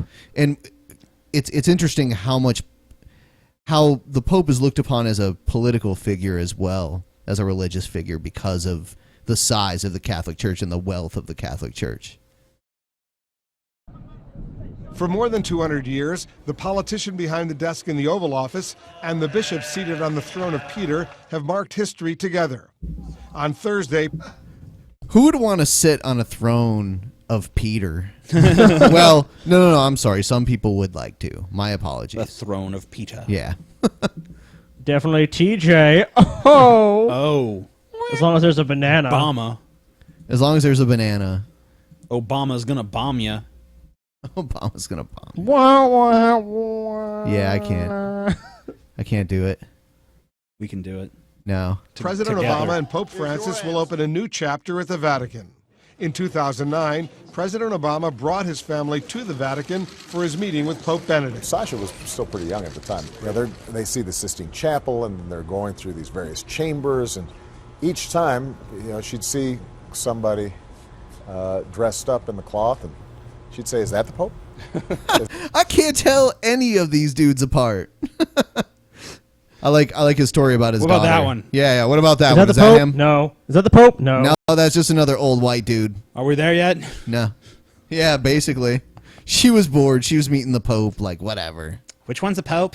Oh, so lame. Is that him? Does the Pope even text? Who cares? Is that the Pope? How about that guy over there? They said, no, you'll know when it is finally the Pope. Joshua Dubois was President Obama's director of faith-based and neighborhood partnerships during his first term. So you think there's a little shift going on from the relationship with the former... Wolf Blitzer. I just have to comment on his name. Wolf Oh, Blitzer. shit, he's in the Vatican, too.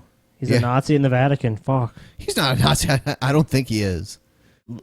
I don't know, man. It's that name. They used to call him the Wolf. Yeah. They used to call him the Scud Stud back in the day. Yeah, you can look that up. He was popular back in the Gulf War days when he was a lot younger than he is now. Pope and the current Pope? Well, I think they have a deep mutual concern for issues related to the poor, economic inequality, and making sure that people can live lives of dignity. But there are differences, and there are sensitive issues in which these two men will disagree. President Obama is pro-choice. Pope Francis is pro-life. President Obama supports marriage equality. Pope Francis does not. However, these are the type of men who are not going to let disagreement on two issues, even those two very important issues, prevent them from collaborating on many other things, including addressing economic inequality in the United States and around the world. Yeah, whatever. Yeah, that's one thing I noticed that Pope Francis got attacked on a lot when it came from conservatives, was that he's very he's really against people accumulating wealth just to accumulate more wealth. On top of wealth. That's the most anti-American sentiment I've ever heard in What's my wrong life. with him? Doesn't he know that that's not how people in America live? Yeah. Actually espousing the actual tenets of Christianity. What the fuck, dude? The meeting also takes place while Catholic groups in the United States are fighting the administration in court over the contraceptive mandate in the Affordable Care Act. They say it violates their faith. Pope Francis is a very, very clever man. He's pretty good at dealing with politicians. Why do people care about what Newt Gingrich says anymore? Let's get Newt Gingrich in on this. Oh, yeah. Yeah. Yeah, it's like the last person you would think they would bring on the show. The final word. I was just will thinking come that from too. I was the like, Newt. what the fuck? Why is Newt Gingrich on now? The only thing we're missing from this riveting story is Newt Gingrich's opinion. Yes. If only we had that.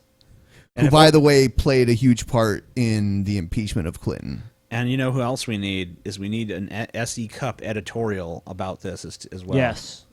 And then our lives will be complete. Is that what she's calling it these days? The editorial? I don't know. Oh, okay.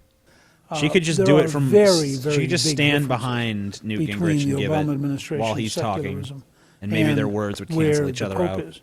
But my guess is they'll have a positive, friendly meeting. This is a pope who tends to want to love you and witness to you, not yell at you. That sounded a little scary. I want to see the Pope, and just want him to be naked and he oiled. just wants to love you. Pope just wants to love you. Like the history of meetings before Obama's too between old for popes that. and Come presidents, there will be no shortage of topics when the doors close. By the way, Justin Bieber's in the chat room, and he just said he loves Hitler. Just want to throw that out there. Thanks, Justin. It's on their private meeting. I Wolf have new Blitzer, respect for CNN, Justin now that he came Washington. clean. All right, so yeah, that's that.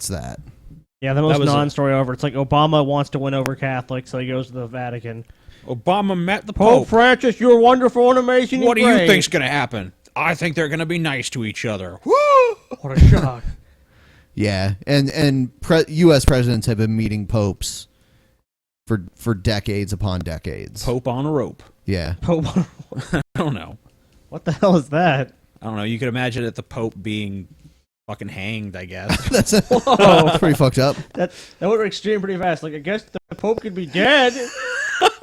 Like, all right. I just said some random nonsense, and then you guys challenged me on it, so I was like, well, I guess. You son of a bitch. I gotta come up with Obviously, some we're way. not a huge apologists for the Catholic Church, but that's a pretty extreme step. I'm not saying that Kills should the happen. Pope! I'm just Kills the explaining Pope! what Pope on a rope meant.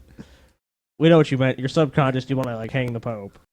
Maybe it's just Pope soap on a rope. The Swedish guards are going to kill you, TJ. Swiss guards. Yeah, Swiss. Okay, excuse me. Will they give me Swiss Miss pudding? Yes. Because And Swiss cheese. I enjoy that pudding. You know, here's a story. I believe it's out of Sweden, and it's about a guy who was forced to get a McDonald's receipt tattooed on him by his friends because the ladies like him. I think that's what I got from this when I watched this. Okay. And it's like, how the fuck does that make sense at all? It doesn't, so let's watch it and see. All right. It's a meal this Norwegian it's this lady teenager again, will by never the way. forget. How could he? Det startet med at jeg fikk en konkurranse. The receipt from McDonald's is tattooed on his right forearm, right down to the cheeseburgers and those special toppings he probably would have skipped if he'd known they would be painfully added to his tattooed tab. Okay. Yeah. What the fuck? Golden arches are occasionally spotted arching across someone's back, or even lower. Check out the drive. Oh my God! Hold on. You know, no matter how good the ass looks, I could not ignore the fact that there's a McDonald's sign above What it. the fuck was she thinking? Is she trying to say she's like a drive-through? Yeah, I think so. Oh, man. But a receipt? Stian Yetterdal's friends McEgged him on. He told the Norwegian newspaper Romerike Blad that as punishment for having too much luck with the ladies, he had to choose between a Barbie tattoo on his butt or the McDonald's receipt on his arm. What? I don't. Okay, wait. Why do his friends have this level of authority over his life? We will kill you. You will die. I don't get it. Dude, you've been getting too much pussy lately. I'm going to have to ask you to tattoo this McDonald's receipt on your arm. Or Barbie on your ass. Or you can get Barbie on your ass. Or you die. Either one of those. Since McDonald's ad I don't get it. Yeah. Like, portray a quarter pounder as a chick magnet, can a receipt be far behind? He's got a big scar on the side of his head, like he has had brain surgery or something at some point. Maybe they knocked him out and tattooed that to him. Yeah. Just hit him with a Chocolate desk Inkers lamp. normally does images of pinup girls or pandas. They That is not a panda. That is a badger, by the way. Yeah, it's definitely a badger. That could actually be a red panda. No, it's not. No, it's a badger. It would have to be red then. That is a badger. It could be a red panda. It is No, not. it's not. A red panda looks more like a Wrong. raccoon. That was a no, badger. TJ, you were so wrong. I'm saying it could be. That was a No. badger. Well, why would they say it was then? She just 'Cause she's stupid. She's just like. Do you think? Dude, I've All seen right. pandas before. It looks nothing like a panda. Not one bit. Yeah. And I would back it up, but I don't feel like it. Everyone else can watch. They can comment what they think Anyone it can is. Google red It's panda a fucking badger. and judge for themselves. Not a panda. Not a red panda even. Yeah, a red panda no. looks nothing like a giant panda. That's true. But a red panda looks more like a raccoon. It could be confused with a badger if the artist was No. particularly inept. All right. That's what I'm saying. moving on. I'm moving on. Anyway, fine. Ever done. And they say Stian has agreed to come back to get the tattoo shop's receipt tattooed free of charge on his left arm. McDonald's of Norway tells CNN this was not a marketing stunt and not an employee, a very loyal customer. Smiley face. Yeah, like, good for him. I don't understand. I don't know if a lot of people realize this if they're not from Norway, but McDonald's in Norway is like extremely expensive by like most places' standards. It's like I think it's equivalent of like a combo meal is like $35 American. What? Yes. Yeah. When I was up in Toronto, I met some people from Ireland, and they were like blown away at how huge the McDonald's hamburgers were in North America. Oh yeah. Really? Yeah. They seem small to me. Well, Canada in the U.S. have like such large like cattle crops, so we can have it's like cheaper because obviously it's from here. Whereas like in places like Norway, they don't really have that. What I don't understand, I still don't understand why his friends were able to get him to do this. Like, I don't understand why they were just able to say you have to do one of these two things. Like, is there something about Norwegian culture I just don't understand? Where like if you have friends, you have to like obey their edicts or something. Yeah, I don't know. I'd be like, "Fuck you! I'm not going to do that." It's like if I walked up to Ben, it's like, Ben, you either got to get a McDonald's receipt tattooed to your arm, or you got to get Barbie tattooed to your ass. His response would be like, I would laugh at him. Yeah, he'd be like, what? No, fuck off. Yeah, Ben would be like, I think it's time for you to leave, teacher. It's not happening, dude. No fucking way. I'd be like, come on, dude, you got to do it. You just have too much. I'd be like, luck with all the right, ladies, dude. maybe not Barbie, but how about Gem? Yeah, on my ass. Gem. Do you remember that shit? Yes. Yeah, that's a throwback. Stian says he's now a living billboard, conceding it may not be as fun when he's 50 or 60. His McDonald's receipt joins the ranks of oddball tattoos. Okay, but it's different than getting it on your forehead. Of a fucking forehead tattoo, Yeah. for fuck's sake. And a toe tag is not even. Yeah, your shoe covers that. Yeah, normally. Yeah, that's not a big deal. It's like a stupid tattoo, but you know. Look at the tan line. You could just see how often someone would see. Yeah, I mean, that never. tattoo. Those feet. Some like, creepy looking toes, by the way, too. They look dirty too. Yeah. Most toes are pretty creepy looking. Those are really fucking crazy. TJ wants to kiss those toes, probably. That large toe looks like every one of Galen's fingers. Oh man, what the fuck? Down in the waistband That's wrong, to a man. certain It's politician. true. So I hear you have Hillary Clinton on your thigh. Yeah. Oh, it's awesome. I'm in love with it. That looks nothing That like does Hillary not Clinton. look like Hillary Clinton. If someone showed that to me and they were like, "Who is this?" I'd be like, "Your mom." I don't know. Crazy cat lady. I don't know. Hillary's career's got legs, while McDonald's will cost you an arm, but not a leg. Yeah, this was the same lady that did the Justin Bieber egg report. And the weed in Colorado report. It's a half-ounce supply. The dope. These people are smoking dope up here. For the great taste. Does this look like good taste? Why to did they you? get such an old McDonald's commercial? CNN, New York. That's an old one? It looked old. I know. Just looked ancient. Yeah, like really? Huh? Yeah. Oh, it looks like 40 years old. Yeah. McDonald's is still around, so I mean, it's not like there's not. I mean, they make more commercials than fucking hamburgers at this point. So now we're going to move on to the video that you wanted to review, TJ. It's our God. God. It's our God. All right. I have to piss first, though. All right, so we'll go to a break then. Nah, you don't have to go to a break. Just like fill some air with nonsense. No, I'd rather go to a break. All right, well, if we're gonna go to a break, we should get the calls set up then. Yeah, so when we come back, we're going to review a video that was made on YouTube addressed to TJ. Yes. By one of his detractors. And also, we're going to take your questions. So send in your questions to Skype, Drunken Peasants. Don't forget to comment, like, and subscribe. And smoke tons of pans. Yes. Yeah, so we'll be right back.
TJ's ruining the show. TJ, you're an idiot.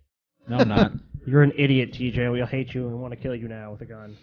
TJ is now dead. Yeah. Show's over. I died. TJ has AIDS. TJ has AIDS. AIDS. Hey, Athena. All right, so as most of you probably know, TJ made a video recently about his Patreon account, where he's asking his viewers to help him out if they feel inclined to do so. Obviously, there's no fucking eBay, man. Yeah. So this is Undertaker Freak and then a bunch of random numbers. Yes. Responding to that. Yes. It's called The Amazing Atheist eBegs again and again, and I'm guessing that it... Alright. Yeah, got it. A ton of you have been telling me about this. Though. Yeah. And Van Halen sucks. If you notice also something up a George Carlin, what is that? Like I don't even know what it is. It's like a sticker, I guess. Yeah, on Beavis's head. But TJ will comment on that later. Pretty shortly, actually. Yeah. If it'll play. Yes, that's the fucked up part. He's so stupid he crashed it. Amazing Atheist's new e-begging scheme. It's the same thing that he tried last year in August. So Patreon, basically, where fans. Yeah, Hold on. He didn't try. He didn't try last year. He's done it the entire time. I've been doing it the entire time. But what I want to know is why specifically is my Patreon the problem? Like, why if you're against the concept of Patreon, why not go after any of the other 10,000 users of the site? That would be my first question. Like, why single me out is the problem? And shouldn't he attack the user base too by saying like they're stupid? I guess. I don't know. I don't. I haven't watched the whole video yet, so maybe he will say that. Nor have I. Yeah. Pledge money for you to make videos. Basically, they're paying you to do stuff, to do videos, something he considers hard work, you know, sitting in front of a camera, talking into a microphone, really, really hard work. Okay, so let's discuss that for a second. Talking into a microphone, doing performance, like, you realize that it's about the actual performance, not about the actual physical act of what you're doing. Like, I would think that someone with a George Carlin sticker would be able to recognize that sometimes one person talking into a microphone can be a very significant act indeed. No.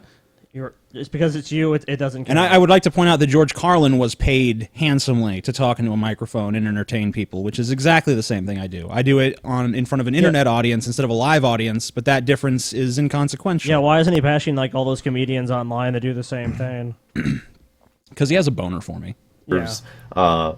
Rightful pay, I suppose. That's one of the angles that he's given with this entire thing. But you know, you're probably expecting me to say that, oh, he's greedy, he's just e-begging again because he's avaricious, yada yada yada. I actually have something different here. Something that I noticed, something that he said in the new Patreon video that he made yesterday that kind of made me scratch my head and go, huh? Huh? Now, I bet there's a lot of things like that in the world, actually. When you put that Beavis poster behind you, was that like your intellectual role model? Like, one day I might be this smart. If he's lucky. I don't know why I did him as a country bumpkin, but yeah, whatever. In August, he did the same thing. He uploaded a video whoring out this Patreon thing where you pledge money and he makes videos. Said you don't have to.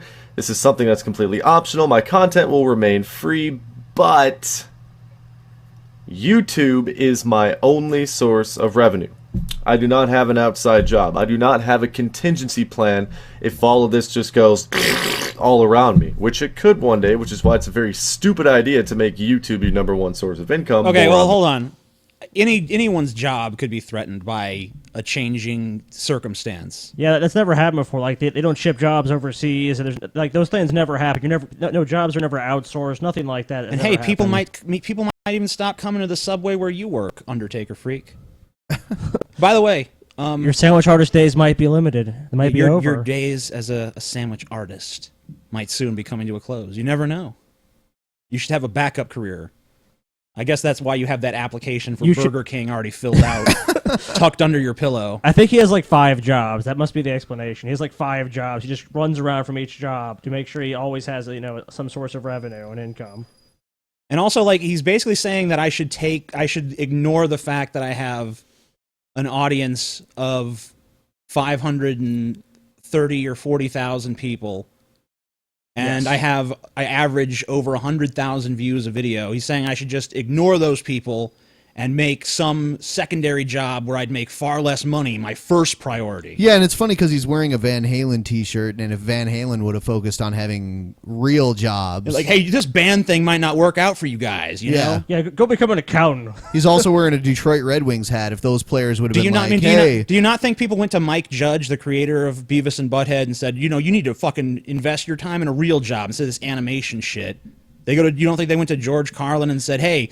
You're never going to make it as a fucking comedian. You need to get a real job. I'm sure his argument would be that you're not on the same level as everything that that's totally subjective anyway. That is subjective, but I'm not even claiming to be on the same level of any of those people. In my opinion, I'm probably not. But, I mean, I'm still doing the same basic thing. Right. I'm entertaining people. Obviously, people are entertained. Well, but I mean, the argument what you're saying is you can be applied to a greater context. Like you'd say, anyone who's in a band, it's like, oh, you think you can be a musician? That's a ridiculous job. You're not even making any money right now. You need to go find a real job. Yeah. I mean, you can extrapolate that to almost any profession. Yeah. Even professional sports. People will say you need a real job to fall back on in case you get injured or something like that. He's got a Detroit Red Wings hat. Hockey's a sport people can get injured in. I mean, just looking at him now, we can see evidence that he's been a patron of other artists and creators. Yes. So why when I do it, is it all of a sudden like, oh my God, what the fuck are you doing? Yeah, and he says it like it's a scheme, like you're just trying to defraud people, like, oh, I'm pulling the wool over their eyes. Okay, like, there's so many people on YouTube doing this. There's so many people in various like artistic pursuits. Like there's the guy, what is that, like Saturday Morning Breakfast cartoon, who's getting $8,000 a month from the people who just want to see his comics a day early. On top of the advertisements on his site. Yeah, on top of the advertisements on his site. Where's your video against him? Yeah, all he does is draw. Anyone could do that. How many artists out there? Do you really think some guy sitting there drawing is a job? Come on. Yeah, he should have known better than to concentrate on that drawing. He should have got a real job. Yep. Exactly. Later. The video he uploaded yesterday, he said that YouTube revenue is inconsistent, cyclical, variable, not always the same. One month you're raking in the money, and the next month you're looking at your earnings statement and going, well, what the fuck happened here? Which is one of the reasons he's doing this Patreon thing. When the Amazing Atheist looks at his earnings statement and he sees that things are not as good as they used to be, that's when he takes to e-begging. That's when he takes to whoring himself out with these advertisements for iced tea and Star Wars and crap like that. What? Did you do an iced tea advertisement? I did. You did? I did one for Brisk Iced Tea. Awesome. No, he's like, it's like this pattern. Whenever the Amazing Atheist is low on money, he fucking seeks new revenue streams. How bizarre! Yeah. What a fucking weirdo! No shit, Sherlock. You cracked the case, Holmes. I think he probably just wants you to fall in line with, just getting, a 9-to-5 job, like him. So yeah, maybe like he does. I don't pretend to know anything about him. I don't pretend to either, but he's telling me to get a real job, so he'd better fucking goddamn have one if it's his advice to me. Yeah, he probably does. I mean, And is this just basically like, and if I'm miserable, other people must be miserable because my channel's not popular enough for me to make money to live on? I don't know. I mean, does it boil down to jealousy? Does he look at me and see me as such an idiot that it's like, that's what I should have that fucking audience with that level of fucking... Here's a good question. If he had 500,000 subscribers and was making money on YouTube, or he didn't have to like work at Subway or do whatever he does... Someone in the chat room said, wait a minute, TJ tried Waffle House first. It was IHOP, but thanks, yeah. Yeah. Real jobs don't work for me that well, but, whatever. But even saying that, like, what if their situation was reversed? You had 35,000 subs and he had 500,000, like... Right. If I only had as many subs as him, I would have a real job because it would be a necessity. But if he had 530,000 subs and he was getting 100,000 views a video, and he was able to just churn that out and get those numbers consistently, do you mean to tell me that he would be like, I'm still going to work my fucking minimum wage job at this fast food place nonetheless? I don't fucking think so. That's when he starts doing the Patreon thing, asking the fans to pledge money so he can make videos. And for what? Production costs, of course. Yeah, the camera and the microphone and whatever other stupid convoluted reason he throws out there. What? Like not productive. How is that not a convoluted productive. reason? Now he's going to bring up not productive. Well, but let's address the other point first. I mean, cameras. I'm currently renting a camera because I'm not able to afford to just outright buy the camera that I need. So I'm paying for my camera monthly. I'm paying for most of my lenses monthly from borrowlenses.com. And actually buying, like, these lenses are like $2,000 or $3,000 a piece sometimes, or more. Camera bodies are expensive. No.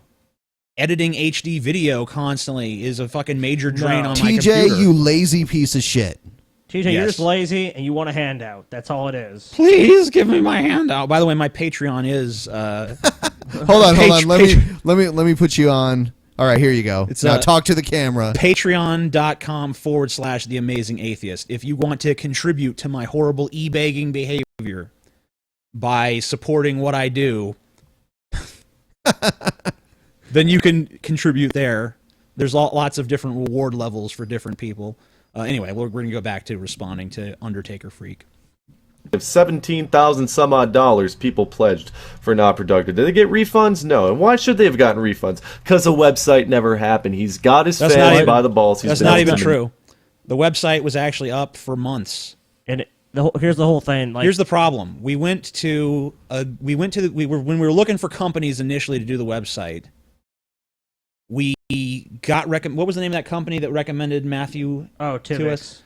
There was a company called Tivix, which is they're like a web development company, and we went to them with the concept, and they basically said, we'd probably be too expensive for you, but we have this freelancer that's done a lot of stuff for us. His name is Matthew. I won't reveal his last name. We'll just say Matthew Johnson or something. His name is Matthew Johnson. And we went to Matthew Johnson. We gave him the concept. He developed, for $6,000, he developed a site that was basically a piece of shit. And we got in an altercation with him over how shitty his site was. And we found out that even though he told us initially that he was totally freelance, and he was working for VMware, we actually found out that he was well, we shouldn't have specifically mentioned the company, but I guess whatever.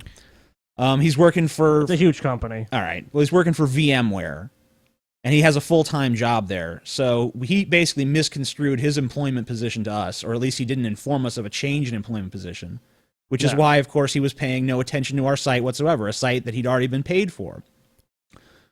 So we had to go and find other developers for the site. We actually went to the Participatory Cultural Foundation, which is associated with Miro, which was the platform that we were using. It was a Java, what was it? It was not a JavaScript. Django. It was a Django-based platform. And this was a reputable company. Anyone can look up the companies we're talking about here. They charged us, how much was it every quarter? $3,750. $3,750 for this site that was supposed to be so comprehensive. That was the hosting cost. That wasn't the development. Well, it was the hosting cost, but I mean, they because we have all these fucking videos playing and shit, and they're also developing the site itself.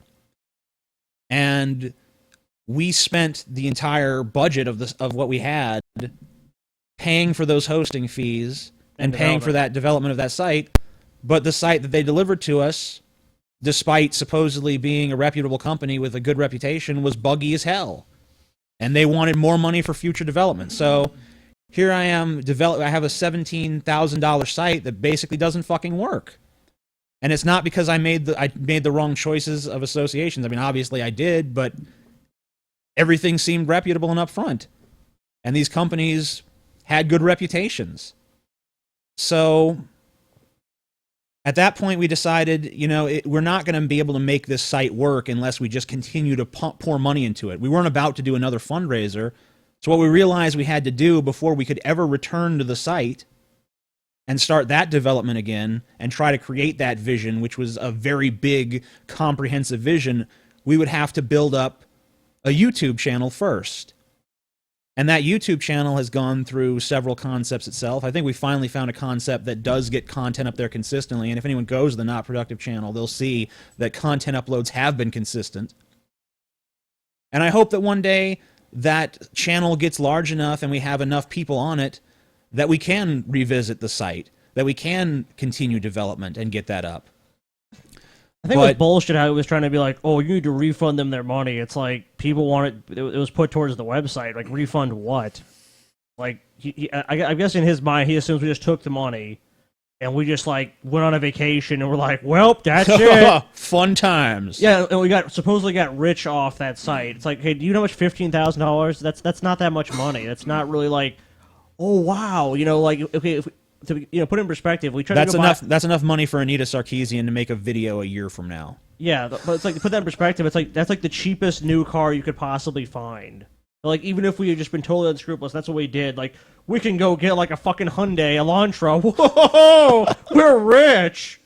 Manipulate his fan base better than anybody I've ever seen out there for money. And the reason he manipulates his fan base like that is because ad revenue is not always consistent. That was a manipulation. But yeah, I'd like to ask, if he's going to say that I manipulated people, where is the manipulation? Watch my Patreon pitches and tell me what part of what I said is dishonest.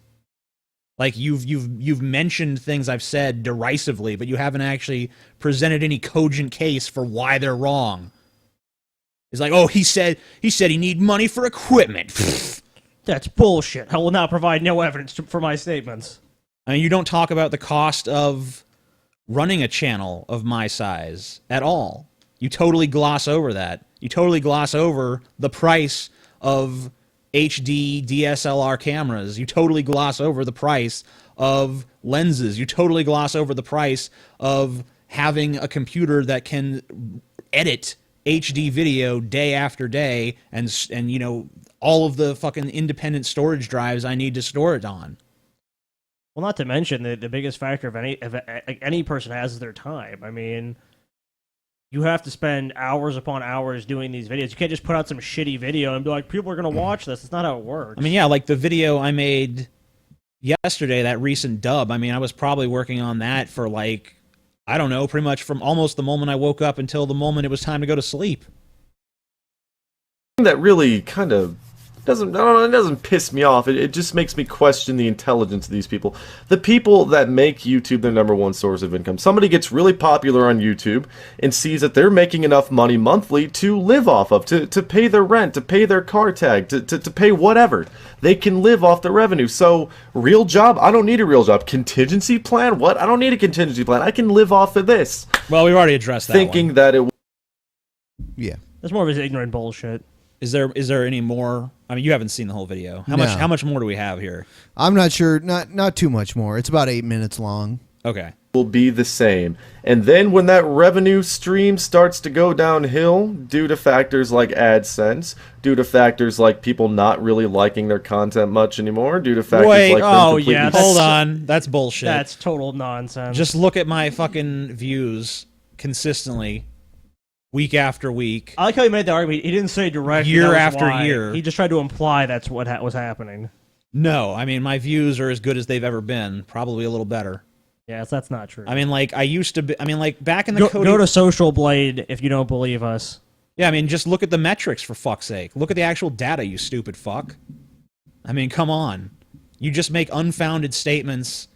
I mean, and you're basically the one trying to mislead your audience about what's actually going on. So I think Fuck you, Bill Maher. Fuck you, Bill Maher. Fuck you.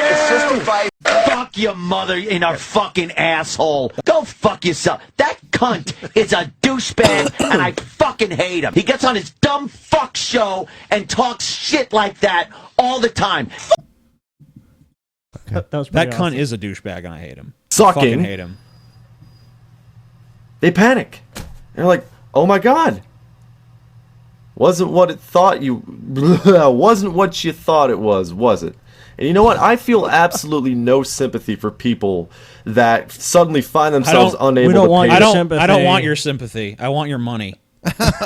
Yeah, Undertaker, send TJ money right now. $100. Will you consider becoming my patron on Patreon, Undertaker Freak?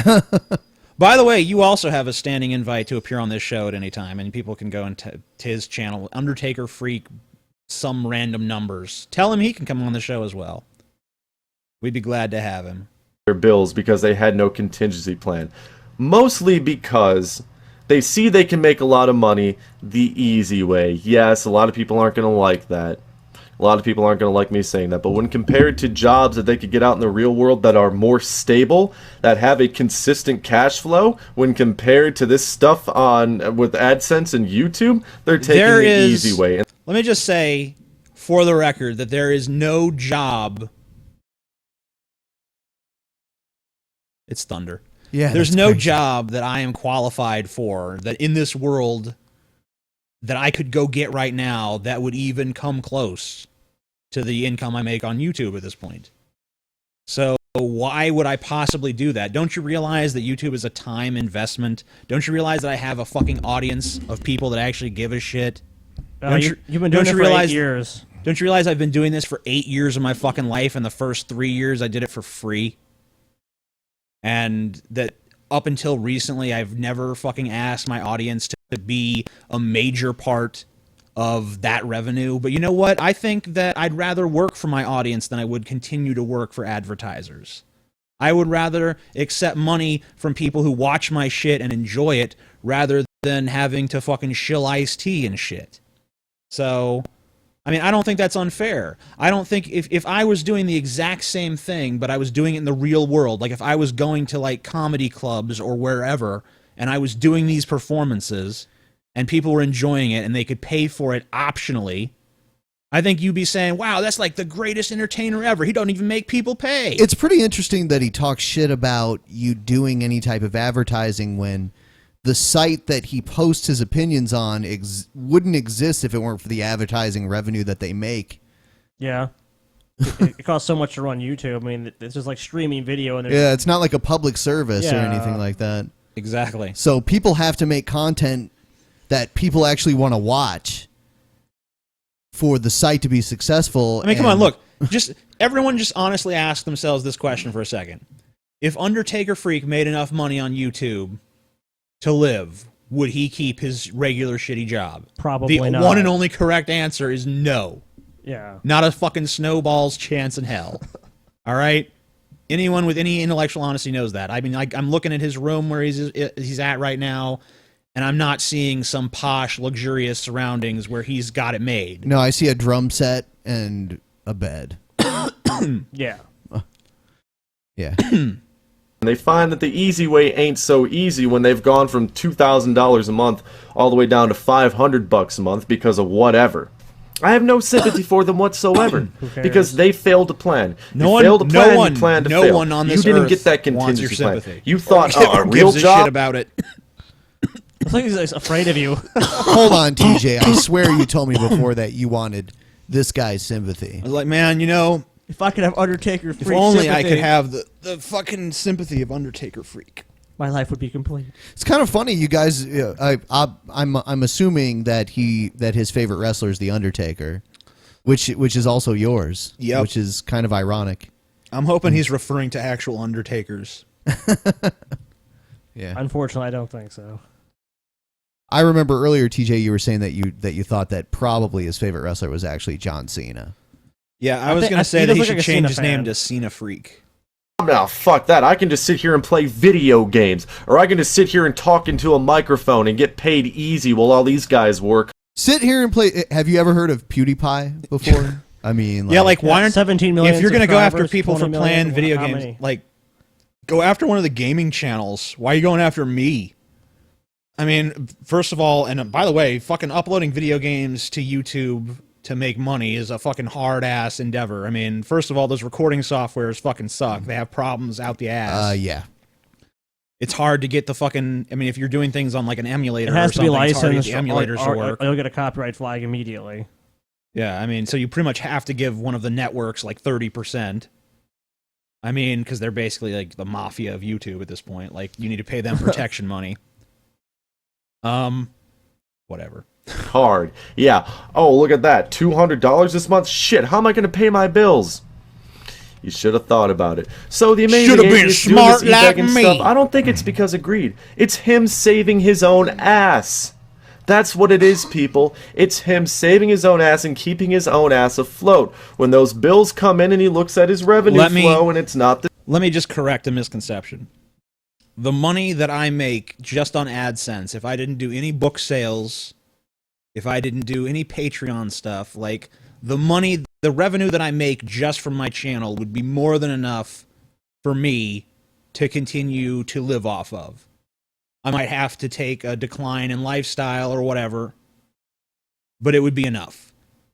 So this theory that it's when I'm just desperate for money, like, oh my God, I can't live. It's kind of missing the whole point of Patreon. It's to expand what you're doing and be able to, like, you know, like, let's say have less ads or have whatever, and invest more into, like, what you're doing so you can, like, just focus more, you know, like, almost solely just on that. That's really what the point of Patreon is, not to, like, basically replace all of your income. Because most of these people, other people on this site have already make, you know, some money from what they do. They just want to be able to focus on that more. Right. Because just because you have enough money to live on doesn't mean you have enough money to make the proper investments Exactly. for the future of whatever your artistic or, you know, entertainment related endeavor is. And you know what? Like, what is your fuck? I still don't understand. I don't understand the objection to people optionally paying for content that they enjoy. Yeah. Like, what is, like, that seems like the most fair system in the world. Like, hey, if you like my shit, consider contributing. How is that like he treats it like it's a nefarious fucking scheme? I think you're the only one doing it, TJ, and I think you should be ashamed of yourself. You're a scam artist. I'm so fucking ashamed of myself. What was I thinking? Saying he needs to e-beg. And a lot of his fans would probably have no problem with that as long as his content remains the same. Personally, I think his content is really not all that great. I've seen better. Well, I mean, look who's talking, motherfucker. Just so petty. It's like that's a totally subjective. I've seen better. It's like, okay, it's. But I mean, look at his content. I mean, he ain't nothing great. I mean, is he trying to say the quality of videos that you produce is the same as the quality as that he's producing? Because he's obviously just on some shitty webcam. Yes. Well, who knows? I've seen worse. But hey, that's just me. But there are plenty of fans out there who not only will look past that, but will open up their wallets for him. So long as you know, you are patting the bottom line of a guy, the Amazing Atheist, who refuses to have a contingency plan in place. Anybody else in that fair position? enough. Hey guys, guess what? I don't have a contingency plan. I don't have a fucking backup plan for if YouTube fails. Is that unwise? Quite possibly. Maybe it is. Maybe I should be going to fucking night law school to get my fucking law degree so I could become a personal injury lawyer or some shit. But I don't have that going on. I don't have the time. I don't have the inclination. So yeah, what he's saying is correct. I don't have a contingency plan. If that bothers you, then feel free not to fucking contribute. Yeah, and don't watch if you don't want to watch And either. feel free not to contribute just if you don't want to contribute. Like if you're just like, I don't feel like giving him any money, that's fine. All I've ever said is if you enjoy my content and you want to help support the future growth of my channel, you want to help me continue to pay for my camera and my lenses and my lighting and my fucking microphones and whatever equipment I'm eventually going to have to get to fucking make my outdoor videos stop sounding like I'm shooting them in a fucking wind tunnel. You know, if you want to be a part of that, then that's totally cool. I fucking appreciate it very deeply. and I hope that people will contribute or at least consider it seriously. But yeah, I mean, I guess I'm pretty much done with. I don't think we need to hear any more of this. All right.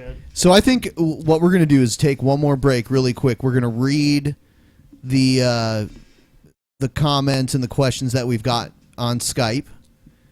And we're gonna do some calls. Yes, we're gonna do some calls. So it's everyone, time. Stay with us here. We'll be right back in about 10 minutes or so. Smoke pan. Every day.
Yeah, motherfucker. Smoke pan every day. Yeah, we're back. Why does Gavin, I think he means Galen, enjoy sucking his own dick so much? I can elaborate on that one. So we'll take his call and see what he has to say here. Gavin. Hold on, is he gone now? Yes. Oh, like what the hell? What the hell, Did Gavin? he hear us? Did he hear us talking about him, so he left? Probably. I think so. I think he cried. Holy shit. He was a sad panda. Okay, goodbye. We were going to let you on the show. You want the weakest link? Goodbye. All right. You are the weakest link. Goodbye. Good fucking riddance. Good fucking riddance. Man-eating butt demands Galen, TJ. Good. Galen. So now we're calling this person. Let's go, Galen. Hello. Hello. Hello. Hello, sir. Yo. BJ. BJ? Yeah. Hey, Ben. Hey. What's up? Not too much. What's your question? Well, my question was, if humanity was going to go extinct tomorrow and you had the power to save humanity, would you? If humanity was going to go extinct tomorrow? Yeah, because, like, is humanity worth it? If I just had the power and it was really easy to do, yeah, sure. Yeah, why not? I mean... Yeah, I mean, even if you were like a total misanthrope, I mean, you know, we're all humans, so just from a self-interest perspective, it wouldn't make sense. Like, let's destroy the race. Like, yeah, I think moral questions about, you know, does humanity deserve to live? I mean, that's all well and good, but you are now entering the Twilight Zone. Yeah. I'm not gonna just negate my own existence. Yeah, I don't think so. Does that answer your question? Do you have any more questions? Yeah, I do. All right, go ahead. Go ahead. Okay. Okay, sweetie. Okay. Alrighty then. Hey, sweetie. All right. Yes. How you doing? Yes, books. Books. Things with the words. Any good books, TJ? So they have What words books in them? would you What is recommend? what is a word? We're confused. Books. The Gentleman's Guide to There's Blowjobs. or something. I mean, I don't know. Okay. Good question, but not really. All right. Yeah. So, thanks for calling, though. No, really, we appreciate callers. We sometimes I'm a little mean, but TJ's really mean. No. TJ's the nicest person you'll ever meet. The nicest person ever. Such a sweetheart, am I? Let's call this person. What the fuck is that? Stop it. TJ. Stop it, man. Stop it. Stop it. Hey. Stop it, Ron. Hey, how's it going? Yeah, good. How are you, man? Doing pretty good. What's your question? Yeah, so I was just wondering, like, why you think in the US you have this, like, weird dichotomy. You've got, like, I mean, you've got the founders who had this idea that, yeah, we're not going to have, like, this religious sort of society, and that's just basically pretty fucked over now. So, like, and I mean, you have countries that were really religious that have become less, so I was just wondering why you thought that was. I mean, a lot of the founders of America were very religious. I mean, not necessarily the founding fathers themselves, but like a lot of the citizenry. I mean, some of the founding fathers were religious. Yeah. But most, but like most people in America, I think, were pretty religious. I mean, even when the founders were trying to keep, God off of the money and stuff, a lot of individual states very much wanted it on there. So I don't think it's necessarily a new thing. Do you think it's because of like our kind of acceptance of like so many people in our country that a lot of them were kind of like religious radicals in the other countries that they came from, or even just having different religious points of view? Right. I mean, America's always been, I don't know, a little more puritanical. Yeah. Well, I mean, like, why did the Pilgrims come over? Oh, the Pilgrims wrote a letter to Jefferson because they were being attacked by the Congregationalists, right, or something like that. If that makes any sense. I'm not so good in my American history. No, it's all right. That's all right. What country are you calling from? Australia. Australia. Yeah. Yeah. So, Yeah. how much would you say it differs in Australia from what you understand about the United States government? Well, actually, I originally in Australia, like, there isn't this stigma around being an atheist. Like, a lot of people, especially, I mean, say that they don't have this weird affiliation with their religious beliefs, and it's kind of, people are religious, but that sort of, I mean, maybe that's the same in America, but it sort of differs from how they portray themselves in society. But there isn't. I think Australia is a very conservative country, and like a lot of people say they might not be religious, yet we still haven't allowed gay marriage. I mean, it's Yeah. it's weird. Well, I mean, the United States as a whole has not allowed gay marriage, but states are partially autonomous in some ways where they can make those sorts of laws. And I was wondering, because I know there are different states in Australia, do they have governments that work independently to the degree that we do with our states here? Yeah, so they do. So recently, the ACT, which is one of the states in Australia, legalized gay marriage, but then the federal government, the Prime Minister took that to the High Court of Australia and ruled that it was sort of unconstitutional. So, I mean, they do have that sort of autonomy from the federal government, but the federal government still sort of has that. I mean, it's the same. I guess it's the same sort of system that. Yeah, the federal law supersedes the state law. And I also understand that, similar to the way Canada is involved, but also Australia is involved as part of the monarchy as well, right? Yeah. So does that really mean anything to Australians at all? It does? The monarchy. Well, I mean, the current government that's in now is more the conservative monarchist sort of government, which is more close. It tries to bring back ties with the British monarchy. But like, I mean, 2 days ago, we've had this reinstitution of like knights, like sirs and like dames in the country. So it's just which seems a bit anachronistic. Yeah, that's very strange. Yeah, it seems pretty regressive to me. Yeah, exactly. That's what everyone's been saying. Like, why now? After 30 years, Like, after it's been how about out of the country. how about we get like some alchemists and shit back too? We get alchemists. Exactly. Yeah, when I was in the United Kingdom, in London actually, right across from the Royal Albert Hall, there's a big memorial statue for Prince Albert, and it's supposed to have all the continents on it, but it doesn't have Australia on it.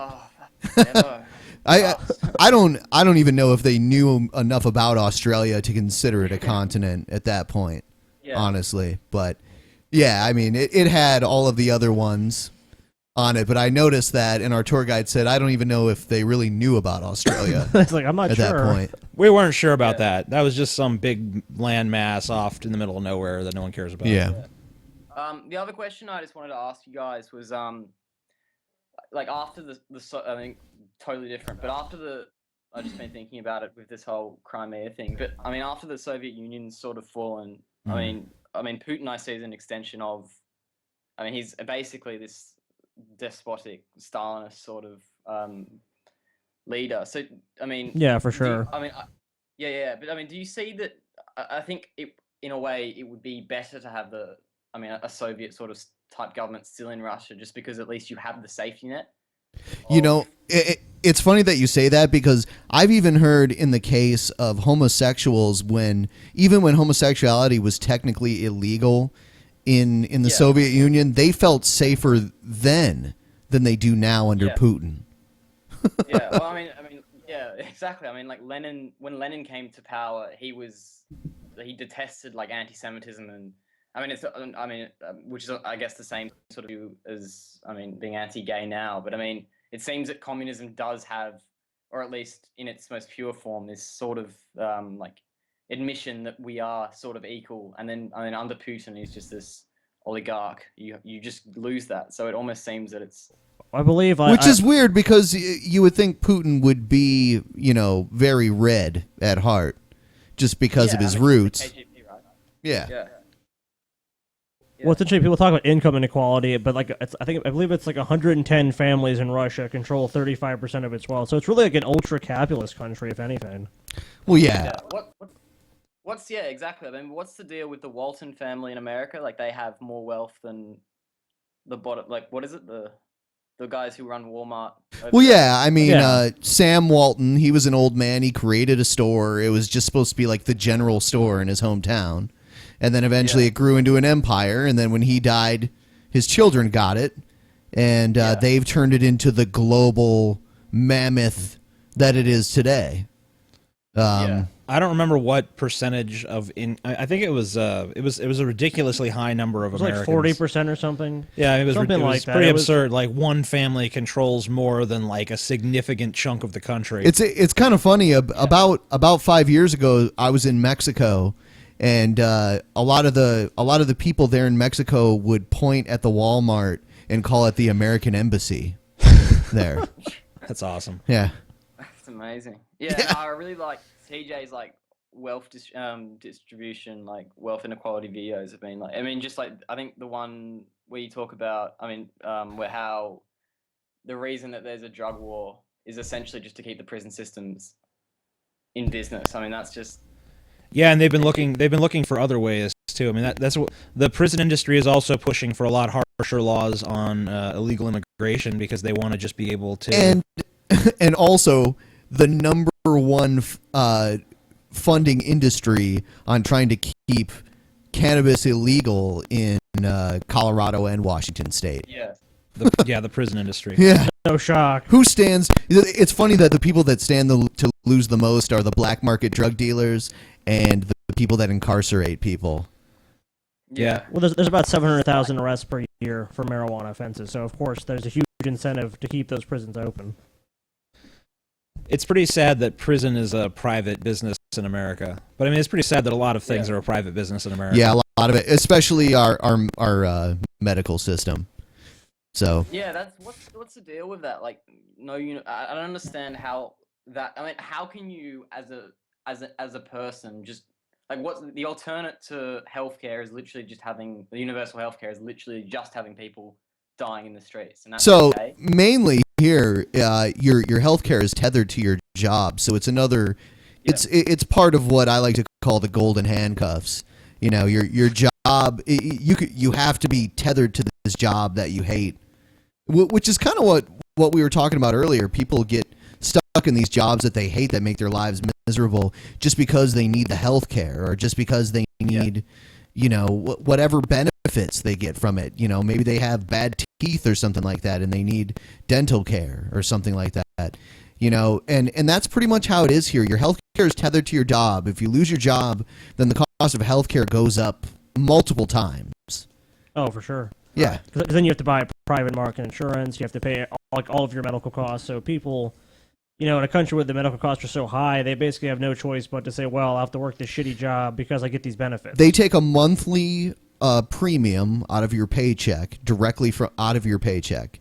And even if you pay that, if you're injured in an accident and it's someone else's fault and you have to go to court to claim money for your injuries, your employer is entitled to compensation out of your own settlement due to the fact that they help pay for your health plan and your treatment was the fault of someone else. And that actually does happen here in the U.S. very often. Yay. America! Fuck yeah! Come in again and save the motherfucking day. Anyway, yeah. thanks for your call. We're going to move on. America. Yeah. Land of the free, home of the brave. Yeah. Move on. Move on. Move on. I'm being told that the call volume is really low. I'm going to try to boost it up here. Boost. I don't know how much we can really do with that. Doesn't look like it can be boosted. I turned it up all the way just now. Hold on. Let me try that and we'll see how good that is and we'll test it out with the next person here.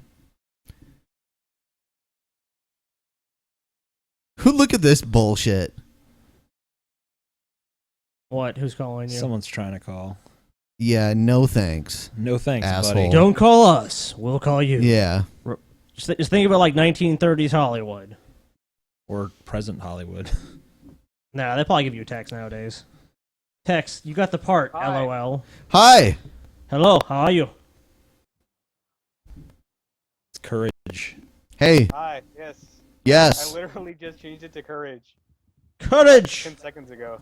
3 seconds ago. That's 4 awesome. seconds ago. 5 seconds. But yeah, I'm a big fan. Well, thank you. What's your question? All right. So, my question, I have two, but I guess I'll just ask one, and if you'll let me, I'll ask the other. Okay. So, my question What is... is that fucking sound in the background? Stop it. Oh, sorry. Stop it, Ron. Sorry. Okay, so Stop it, my Ron. question is, what do you think about men paying more for car insurance and women paying more for health insurance? Did I not? No. We heard it. Yeah. So I don't know. I didn't even ignore that. Ignore that. What the hell's happening? I don't know. Ignore it. I can't. It's like a flashing beacon. That's my phone. No, No, we're not even something talking else. about you. Something else is going on. Yeah, some assholes. Anyway, yeah. I didn't even know that statistic. Honestly. Yeah, I was I'm not sure aware it's of that. it's based on something in Well, it's probably based upon the risk inherent to like the risk parties. Like, analysis. if teenage boys have the most accidents, of course, insurance companies are going to charge them more money. Well, like my angle that I was going off of was like, it kind of made it the story a while ago. Like, it's kind of an old question, but like this is the first time I've been on the show, so I'm still gonna ask it. But it's kind of like people would use it to say like when feminists were getting like angry at women were paying more for health insurance, and they were saying that they should make it equal. And like people on the other side were saying, well, men may pay more for car insurance. I mean, it kind of equals out. And whereas feminists were saying like, well, it's not equivalent. You can't equivalent it like that because health insurance is necessary to survive, and car insurance is not. Like you don't need a car to live. So like that angle is kind of what I was going for. I see. Well, I don't think the reasons that the insurance companies are charging certain genders more money in different respects is I don't think that's related to like any That's all based sexism on the company's facts and part. figures right there. I mean, I'm not. I wouldn't necessarily be against either of those industries being regulated differently, but it's not like their motive is sexist. Of course. Well, their motive is profit. In some ways, it is profit, but they do base it on statistics like of course. certain races and certain genders are more likely to contract certain diseases. So they weigh the cost-benefit analysis. Well, in the healthcare argument, I guess you could really make the argument if you just had a universal healthcare system, there wouldn't really be that problem. Yeah, I mean, the cost for different people is going to be, obviously variable. But in America, that's not even a discussion. So. Yeah, if we're going within the American framework, then I mean, it has to be based on the data available. I mean, you can't just say, well, if women cost more money, that they can't be charged more money. That doesn't really make any sense. But I don't really agree with the system to begin with. There's childbirth. Yeah, exactly. Childbirth is another factor, and I mean, an individual's health is also a factor in insurance. I mean, it used to be rather, how much you paid for a premium, if you could get coverage, etc. Mm-hmm. All right. Do you want me to ask my other question? Yeah, sure. Go ahead. Oh, okay.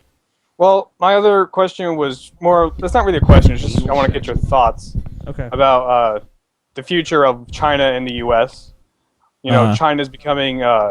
It's pretty much everyone agrees it's going to become an economic superpower. Mm-hmm.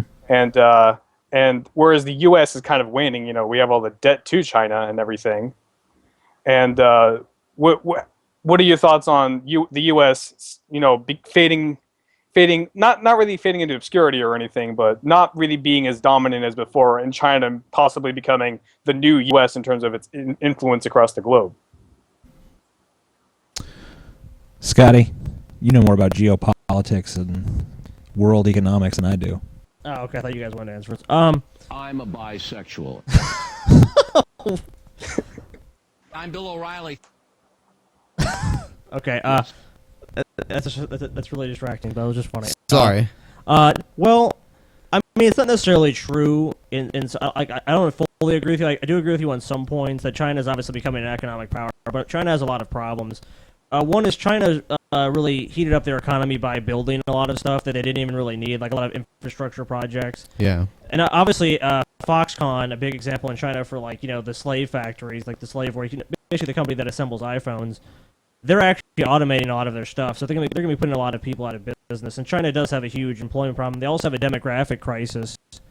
Which their population is aging pretty fast due to the one-child-only policy. They also have a lot of pretty severe public health problems. The one-child policy has changed. It's kind of two-child policy. It has changed, but that's still going to be a while Yeah. off to affect anything, and that might even affect their culture because they're becoming a more consumeristic culture, and they're kind of moving away from that traditional model of have 10 kids. Like they're just becoming more westernized, for lack of a better term. I was reading an article about Chinese cigarettes, and I don't remember the majority of Chinese people smoke. Yes. And the majority do not smoke name brand cigarettes. They smoke cigarettes that were made in like an underground market, and most of them contain like rat feces and arsenic man. and all kinds of crazy shit. I'm so like I want and one of these they also contain like 4 times the nicotine as the average I American need to smoke cigarette. me some rat feces. And also, they have a massive pollution problem in China. Yeah. I mean, like the air quality is extremely low. So I mean, yeah. There's a number of factors that are contributing to China's problems, and also a lot of like industries that were in China originally. Like, okay, let's say the textile industry in the U.S. that went to China in the 70s and 80s and 90s. Now that's going to countries like Vietnam because China is actually becoming too high in its cost. So I mean, I don't think China will totally be diminished, but I mean they have a ton of problems. They have a debt problem.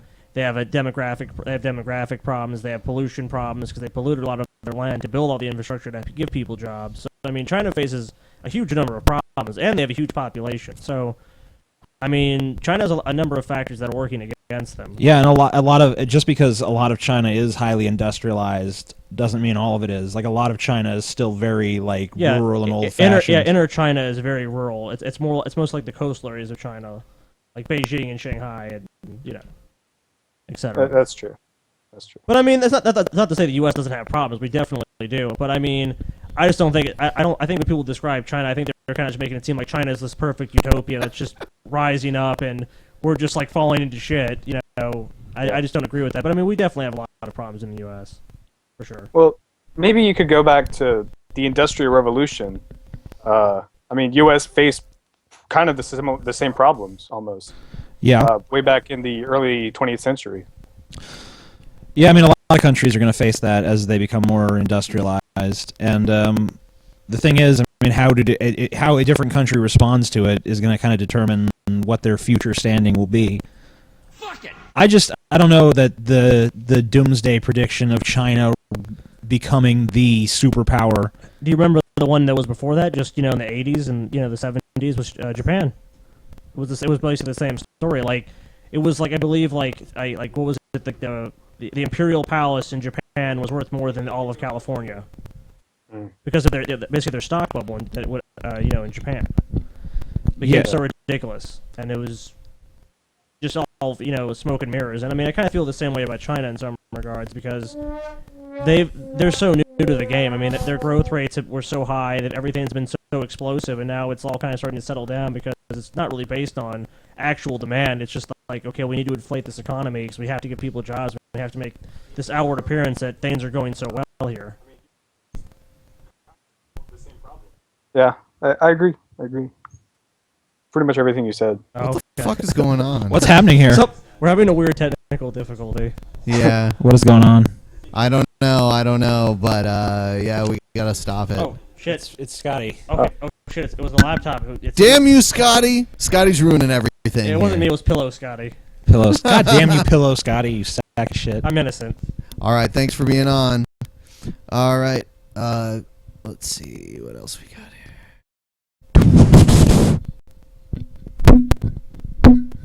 That's a helpful suggestion, DJ. This Thank guy. You. Talk to Nick. Nick Cave in the back. Nick the Dick. Nick the Dick. Nick the Dick. Hey. You're not the first person to call me Nick the Dick. So I'm pretty common name. Oh my god! I can't believe it.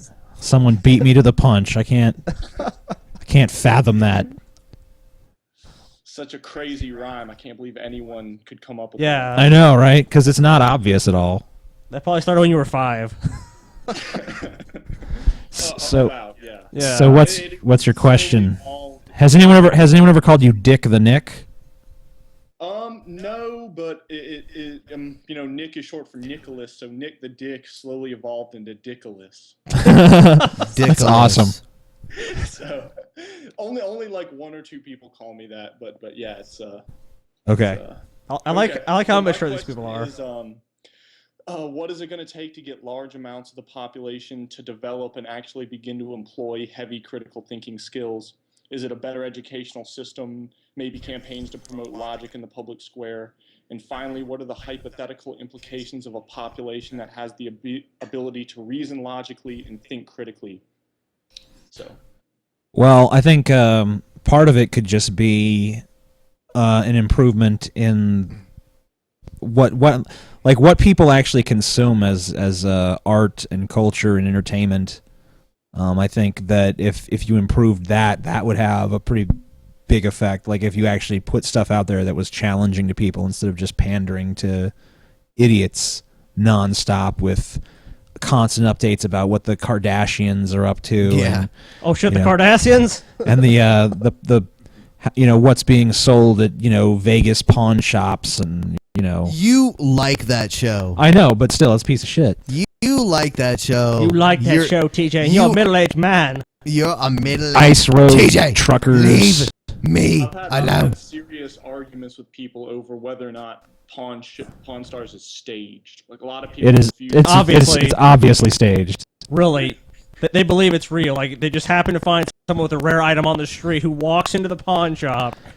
Not to mention even if you thought that the segments where they're buying and selling were real, the segments in between are clearly not. Yeah, they're clearly staged.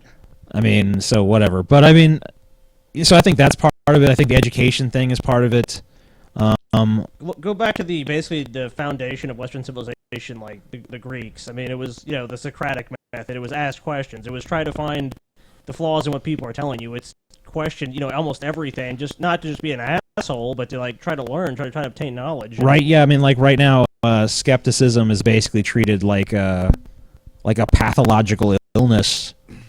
It's like, oh, you're skeptical? What the hell? You gotta have faith, buddy. Yeah, people definitely need in their education to think more critically. They can't just basically say, okay, memorize these facts and that's it, or learn to pass standardized this test, because that's not critical thinking. I also think the education can't, stop when you leave the classroom. Exactly. Your entire life needs to be an educational experience where you're constantly refining ideas and challenging your preconceived notions and trying to think more rationally and logically and critically, and being skeptical and asking the follow-up questions and not just accepting things because it's what you're told by whatever authority you're taught to recognize. Yeah.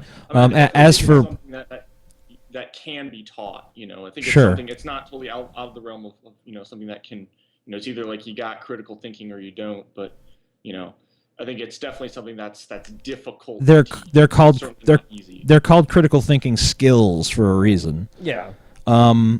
As for what the impact of having a society like that would be, I think that if nothing else, you'd have more interesting and lively debates that are far more substantive. Right now, our political debates basically boil down to we have one party that's basically just borderline psychotic and retarded. I think the Hydra is the best description of U.S. politics. Yeah, I mean, just multifaceted, a bunch of different but it's the same heads body attached to the same, bloated, diseased body. Mm-hmm.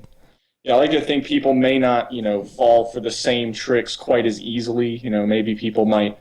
Oh, for sure. I don't know. It's for sure kinda they hard wouldn't. to fathom. Well, it's because if you look at countries like let's say give you an example like Norway. No one would be going to reflexologists. Yeah, what's like? Oh yeah. Well, I was trying to use an example like the Scandinavian countries. Like they have a strong democratic tradition because they really hold people a lot more accountable. Like if you basically just try to use political scandal or just try to give generic answers, people actually call you on it. And that's the problem with American politics is, you'll see these political rallies, and they'll make these really big feel-good speeches, and then people will say, well, what's going to happen? Like, is any of this really even feasible or possible? And it's like, well... TJ just got the fuck up and ran away. I think TJ has to take a shit. He ran away like shit. Yeah. Yeah. Well, do you want me to ask the second question that I had? Yeah, sure. Yeah, go ahead. What does Galen do for like a living? It's kind of always intrigued me. He seems have- like fairly reasonably intelligent. I just hope that Ben he's not, doesn't- like I don't know Galen except for my interactions with him on here. I'll have to answer that the best way I can. So TJ and Galen are friends. Like, that's how like I know Galen, and I've hung out with Galen a number of times. Galen seems like a really nice guy. Galen's, honestly, Galen's a nice guy, and Yeah. he's pretty thoughtful. He's always he's compassionate. He's certainly passionate. There's no, Yeah. no But as far as his employment, I do not know. Like, I have no idea, to be honest with you. He used to work as a waiter. I know that. I won't mention the restaurants because actually is a famous restaurant in New Orleans. But okay. that's what he did, and I know he was involved in like a lawsuit because he got injured on the job. But that's really about all I know about his employment history. So I'm not really sure what he does now, though. Yeah. Yeah, I heard he had some like dental problems, so it wouldn't be out of the realm that he maybe hasn't had a job for a while or something. I know he had something to do with that, but Yeah, you'd have to ask him about that, not us. Yeah. I don't want to get too much into his like private business. but Exactly. I'll tell you he just one. seems like too smart of a guy to be doing unskilled work like a waiter or something. Nothing wrong with that, but One thing I do know is that his girlfriend is like the twerking champion of the world, and the only reason I know that is because TJ and Scotty brought it up. I didn't know that was a thing. I don't know. She's really small too. She's like what not even 5 feet tall. She's like 4'11". Galen's like 6'4". It's pretty funny actually. Wow. Yeah, Galen's tall. Yeah, it's a difference. And very dragon-like. He's a dragon. He'll descend down He'll upon fuck you and you up. breathe fire in He'll your fuck fucking you up. face. Yeah. Like a bat out of hell, he be gone when the morning come. TJ, why did you run? Like, why did you run to the bathroom? Because I needed to take a piss. Okay, we thought you were taking a dump. No. Okay. I wouldn't be back if that were the case. I assume not. I'd have just been gone for the rest of the show. Like, you guys finish without me. It's cool. Plus, we told everyone to talk shit about you while you were gone. I think this is going to be the last call. Really? All right. I know we usually do more calls, but I'm feeling pretty damn drained.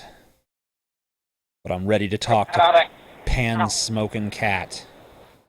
Hey, why did you run to the bathroom? All right, fuck you. That was a really stupid question. Yeah, goodbye. That was obviously had to go. That was Goodbye. you guys on his computer. That wasn't him. Oh, that what? Yeah, that was a few minutes ago when you guys asked me that. So I insulted myself. That's pretty awesome. Yeah, you basically just called yourself an idiot. That does sounds like something I would do. I think it's, well, yeah. We always tell people to have their shit turned down. And he didn't, so his problem. I like this picture. Hello. Hello. Hello. How are you? Hey, how's it going? Pretty You good. like discipline? You should bring No, it's racist. Never mind. I'm Bill O'Reilly. Anyway, hello? You're rock discipline. Discipline. Hello? Yes. Hello. Hello. Okay, How are you? so my question here is pretty much I was going to a lecture the other day at school, and one of the things I realized is world population in the past century has, grown by 5.5 billion. Mm-hmm. And that's kind of as a result of oil. You look at the oil barons at the turn of the century, and that's sort of when that began. So what do you guys think is going to happen when here in about 75 years we run out of oil? I mean, you look at everything you're wearing, your clothes, it's all pretty much made from chemistry that comes from oil, all the fertilizer for all the foods, all the machinery we use to mass produce everything. So yeah, that's it. I mean, I don't know if it's all due to oil. I mean, there was other technological developments, but I mean, a lot of them were powered by oil. Yeah. It really depends. If our society hasn't changed, then obviously the society will completely collapse. I mean, it's based upon cheap petroleum prices, and when that goes away, I mean, if nothing changes, obviously we're going to have a huge economic Yeah, I mean, crash. if alternative energy doesn't become more than a talking point, then yeah, I think that there will be major repercussions. Well, here's another thing. I don't. I mean, but I mean, the scary thing about the population increasing by 5.5 billion in 100 years is that it, is the fear that it'll just keep getting exponentially larger. Yeah. And I mean, what is the carrying capacity for the Earth as far as human beings? You only find out the carrying capacity when you reach it. Yeah, exactly. That's the problem. What happens when we hit that ceiling? I mean, are we already at that ceiling and we just don't know it yet because we're a bunch of dumb fucks with our heads up our ass? I mean, I think that's a pretty real possibility. Well, if you look at Japan, they're already quitting having kids. Like, the population growth in Japan is negative. Oh, yeah. It's ridiculous. What's also, weird? like, What's weird is Tesla- that a huge portion of their youth population have basically become asexual. Yeah. I've read about the amount of the amount of people that are around around the age that people are usually ruled by their hormones and would be thinking about nothing but sex. It seems it seems like almost half just have no interest whatsoever. So I was a lot of them too have virtual girlfriends and weird shit going on. Yes, exactly. Like they're subverting their own sexual urges into electronics. Don't they have fuck robots there? Yeah, and shit like that. And things like that. Yeah. But I mean, it's not even just so much about it's not even just about the sex. It's actually the relationship aspect as well. Like they have pillows with anime girls on them so they can cuddle with it and be like, "Oh, I love you," Mariko or whatever. And it gets pretty fucking strange at some point. But yeah, I mean, I don't know. I've always wondered if that was because there's something in the human psyche that just realized, there's too many of us. Let's stop fucking. The want to fuck switch is just turned off. I don't know. I wonder if populations will stabilize similarly in other countries. I mean, I know that in a lot of countries the rapid population growth has slowed down. Yeah. People have adapted new lifestyles. It used to be that a lot of people, especially old school Christians and would feel like, oh, it's our obligation to have as many kids as we possibly fucking can. You have to do that. That's part of your religious tradition. But cultural attitudes have changed a lot too. It's not like it used to be you're supposed to have this large family and it's impressed upon you from a young age. This is good. This is what you're supposed to do. And now it's kind of shifted where people are more like, I don't want kids. They're expensive. I have all these demands on my time. I don't need to do that. Exactly. So I mean the culture's changed, and I hope that it changes enough that the overpopulation problem can be subverted. But getting back to his original point about our reliance on oil, yeah, I mean I think it's pretty important to invest in alternative energy. Yeah, if we don't, we're fucked. Without a shadow of a doubt. My big thing. I'm a big proponent of solar energy because we have. I mean, the sun is pretty much, in terms of the human perspective, it's a limitless source of energy. Yeah. I mean, there's more energy being generated by it than we could ever use. I mean, we're never going to be like, man, we just used up the sun. Damn it. That's like the plot of a bad science fiction movie. We killed the sun. And too many solar panels. I remember 5 or 10 years ago when Howard Bloom used to talk a lot about space solar, the idea of sending up satellites that would gather solar energy and then basically beam it back to Earth. That used to be a pretty ludicrous concept, but now it's actually being implemented. I think the Navy is implementing it, actually. Well, it's actually funny when you mention the military because they actually have they see the problem with the reliance solely on fossil fuels, and they actually are trying to improve that. Whereas, it's our funny. own government and every other respect are like, oh, there's no big deal. This isn't really happening, but we're preparing for it nonetheless. It's like, okay, that doesn't make a lot of sense. Yeah. Anyway, like I said, I think that was the last call. We will be back Saturday. Yeah, Saturday. We'll be doing in the ghetto. I stole your line from you. We'll be doing another show this Saturday at 8:30. You guys can join us there. Anyone who didn't get to ask their question tonight, hopefully you'll have better luck that night. Make sure you smoke. It's kind kind of cool. It's kind of cool that we've gotten to the point where there's so many questions that we can't even get through them all. Yeah. A testament to how awesome we are. A testament to my greatness. Oh, I'm sorry, our greatness. Oh yeah, of course. Our greatness. Yeah. Drunken Peasants Podcast. Peace the fuck out. Oh, Rep the fuck out. Rep the fuck out. Yeah.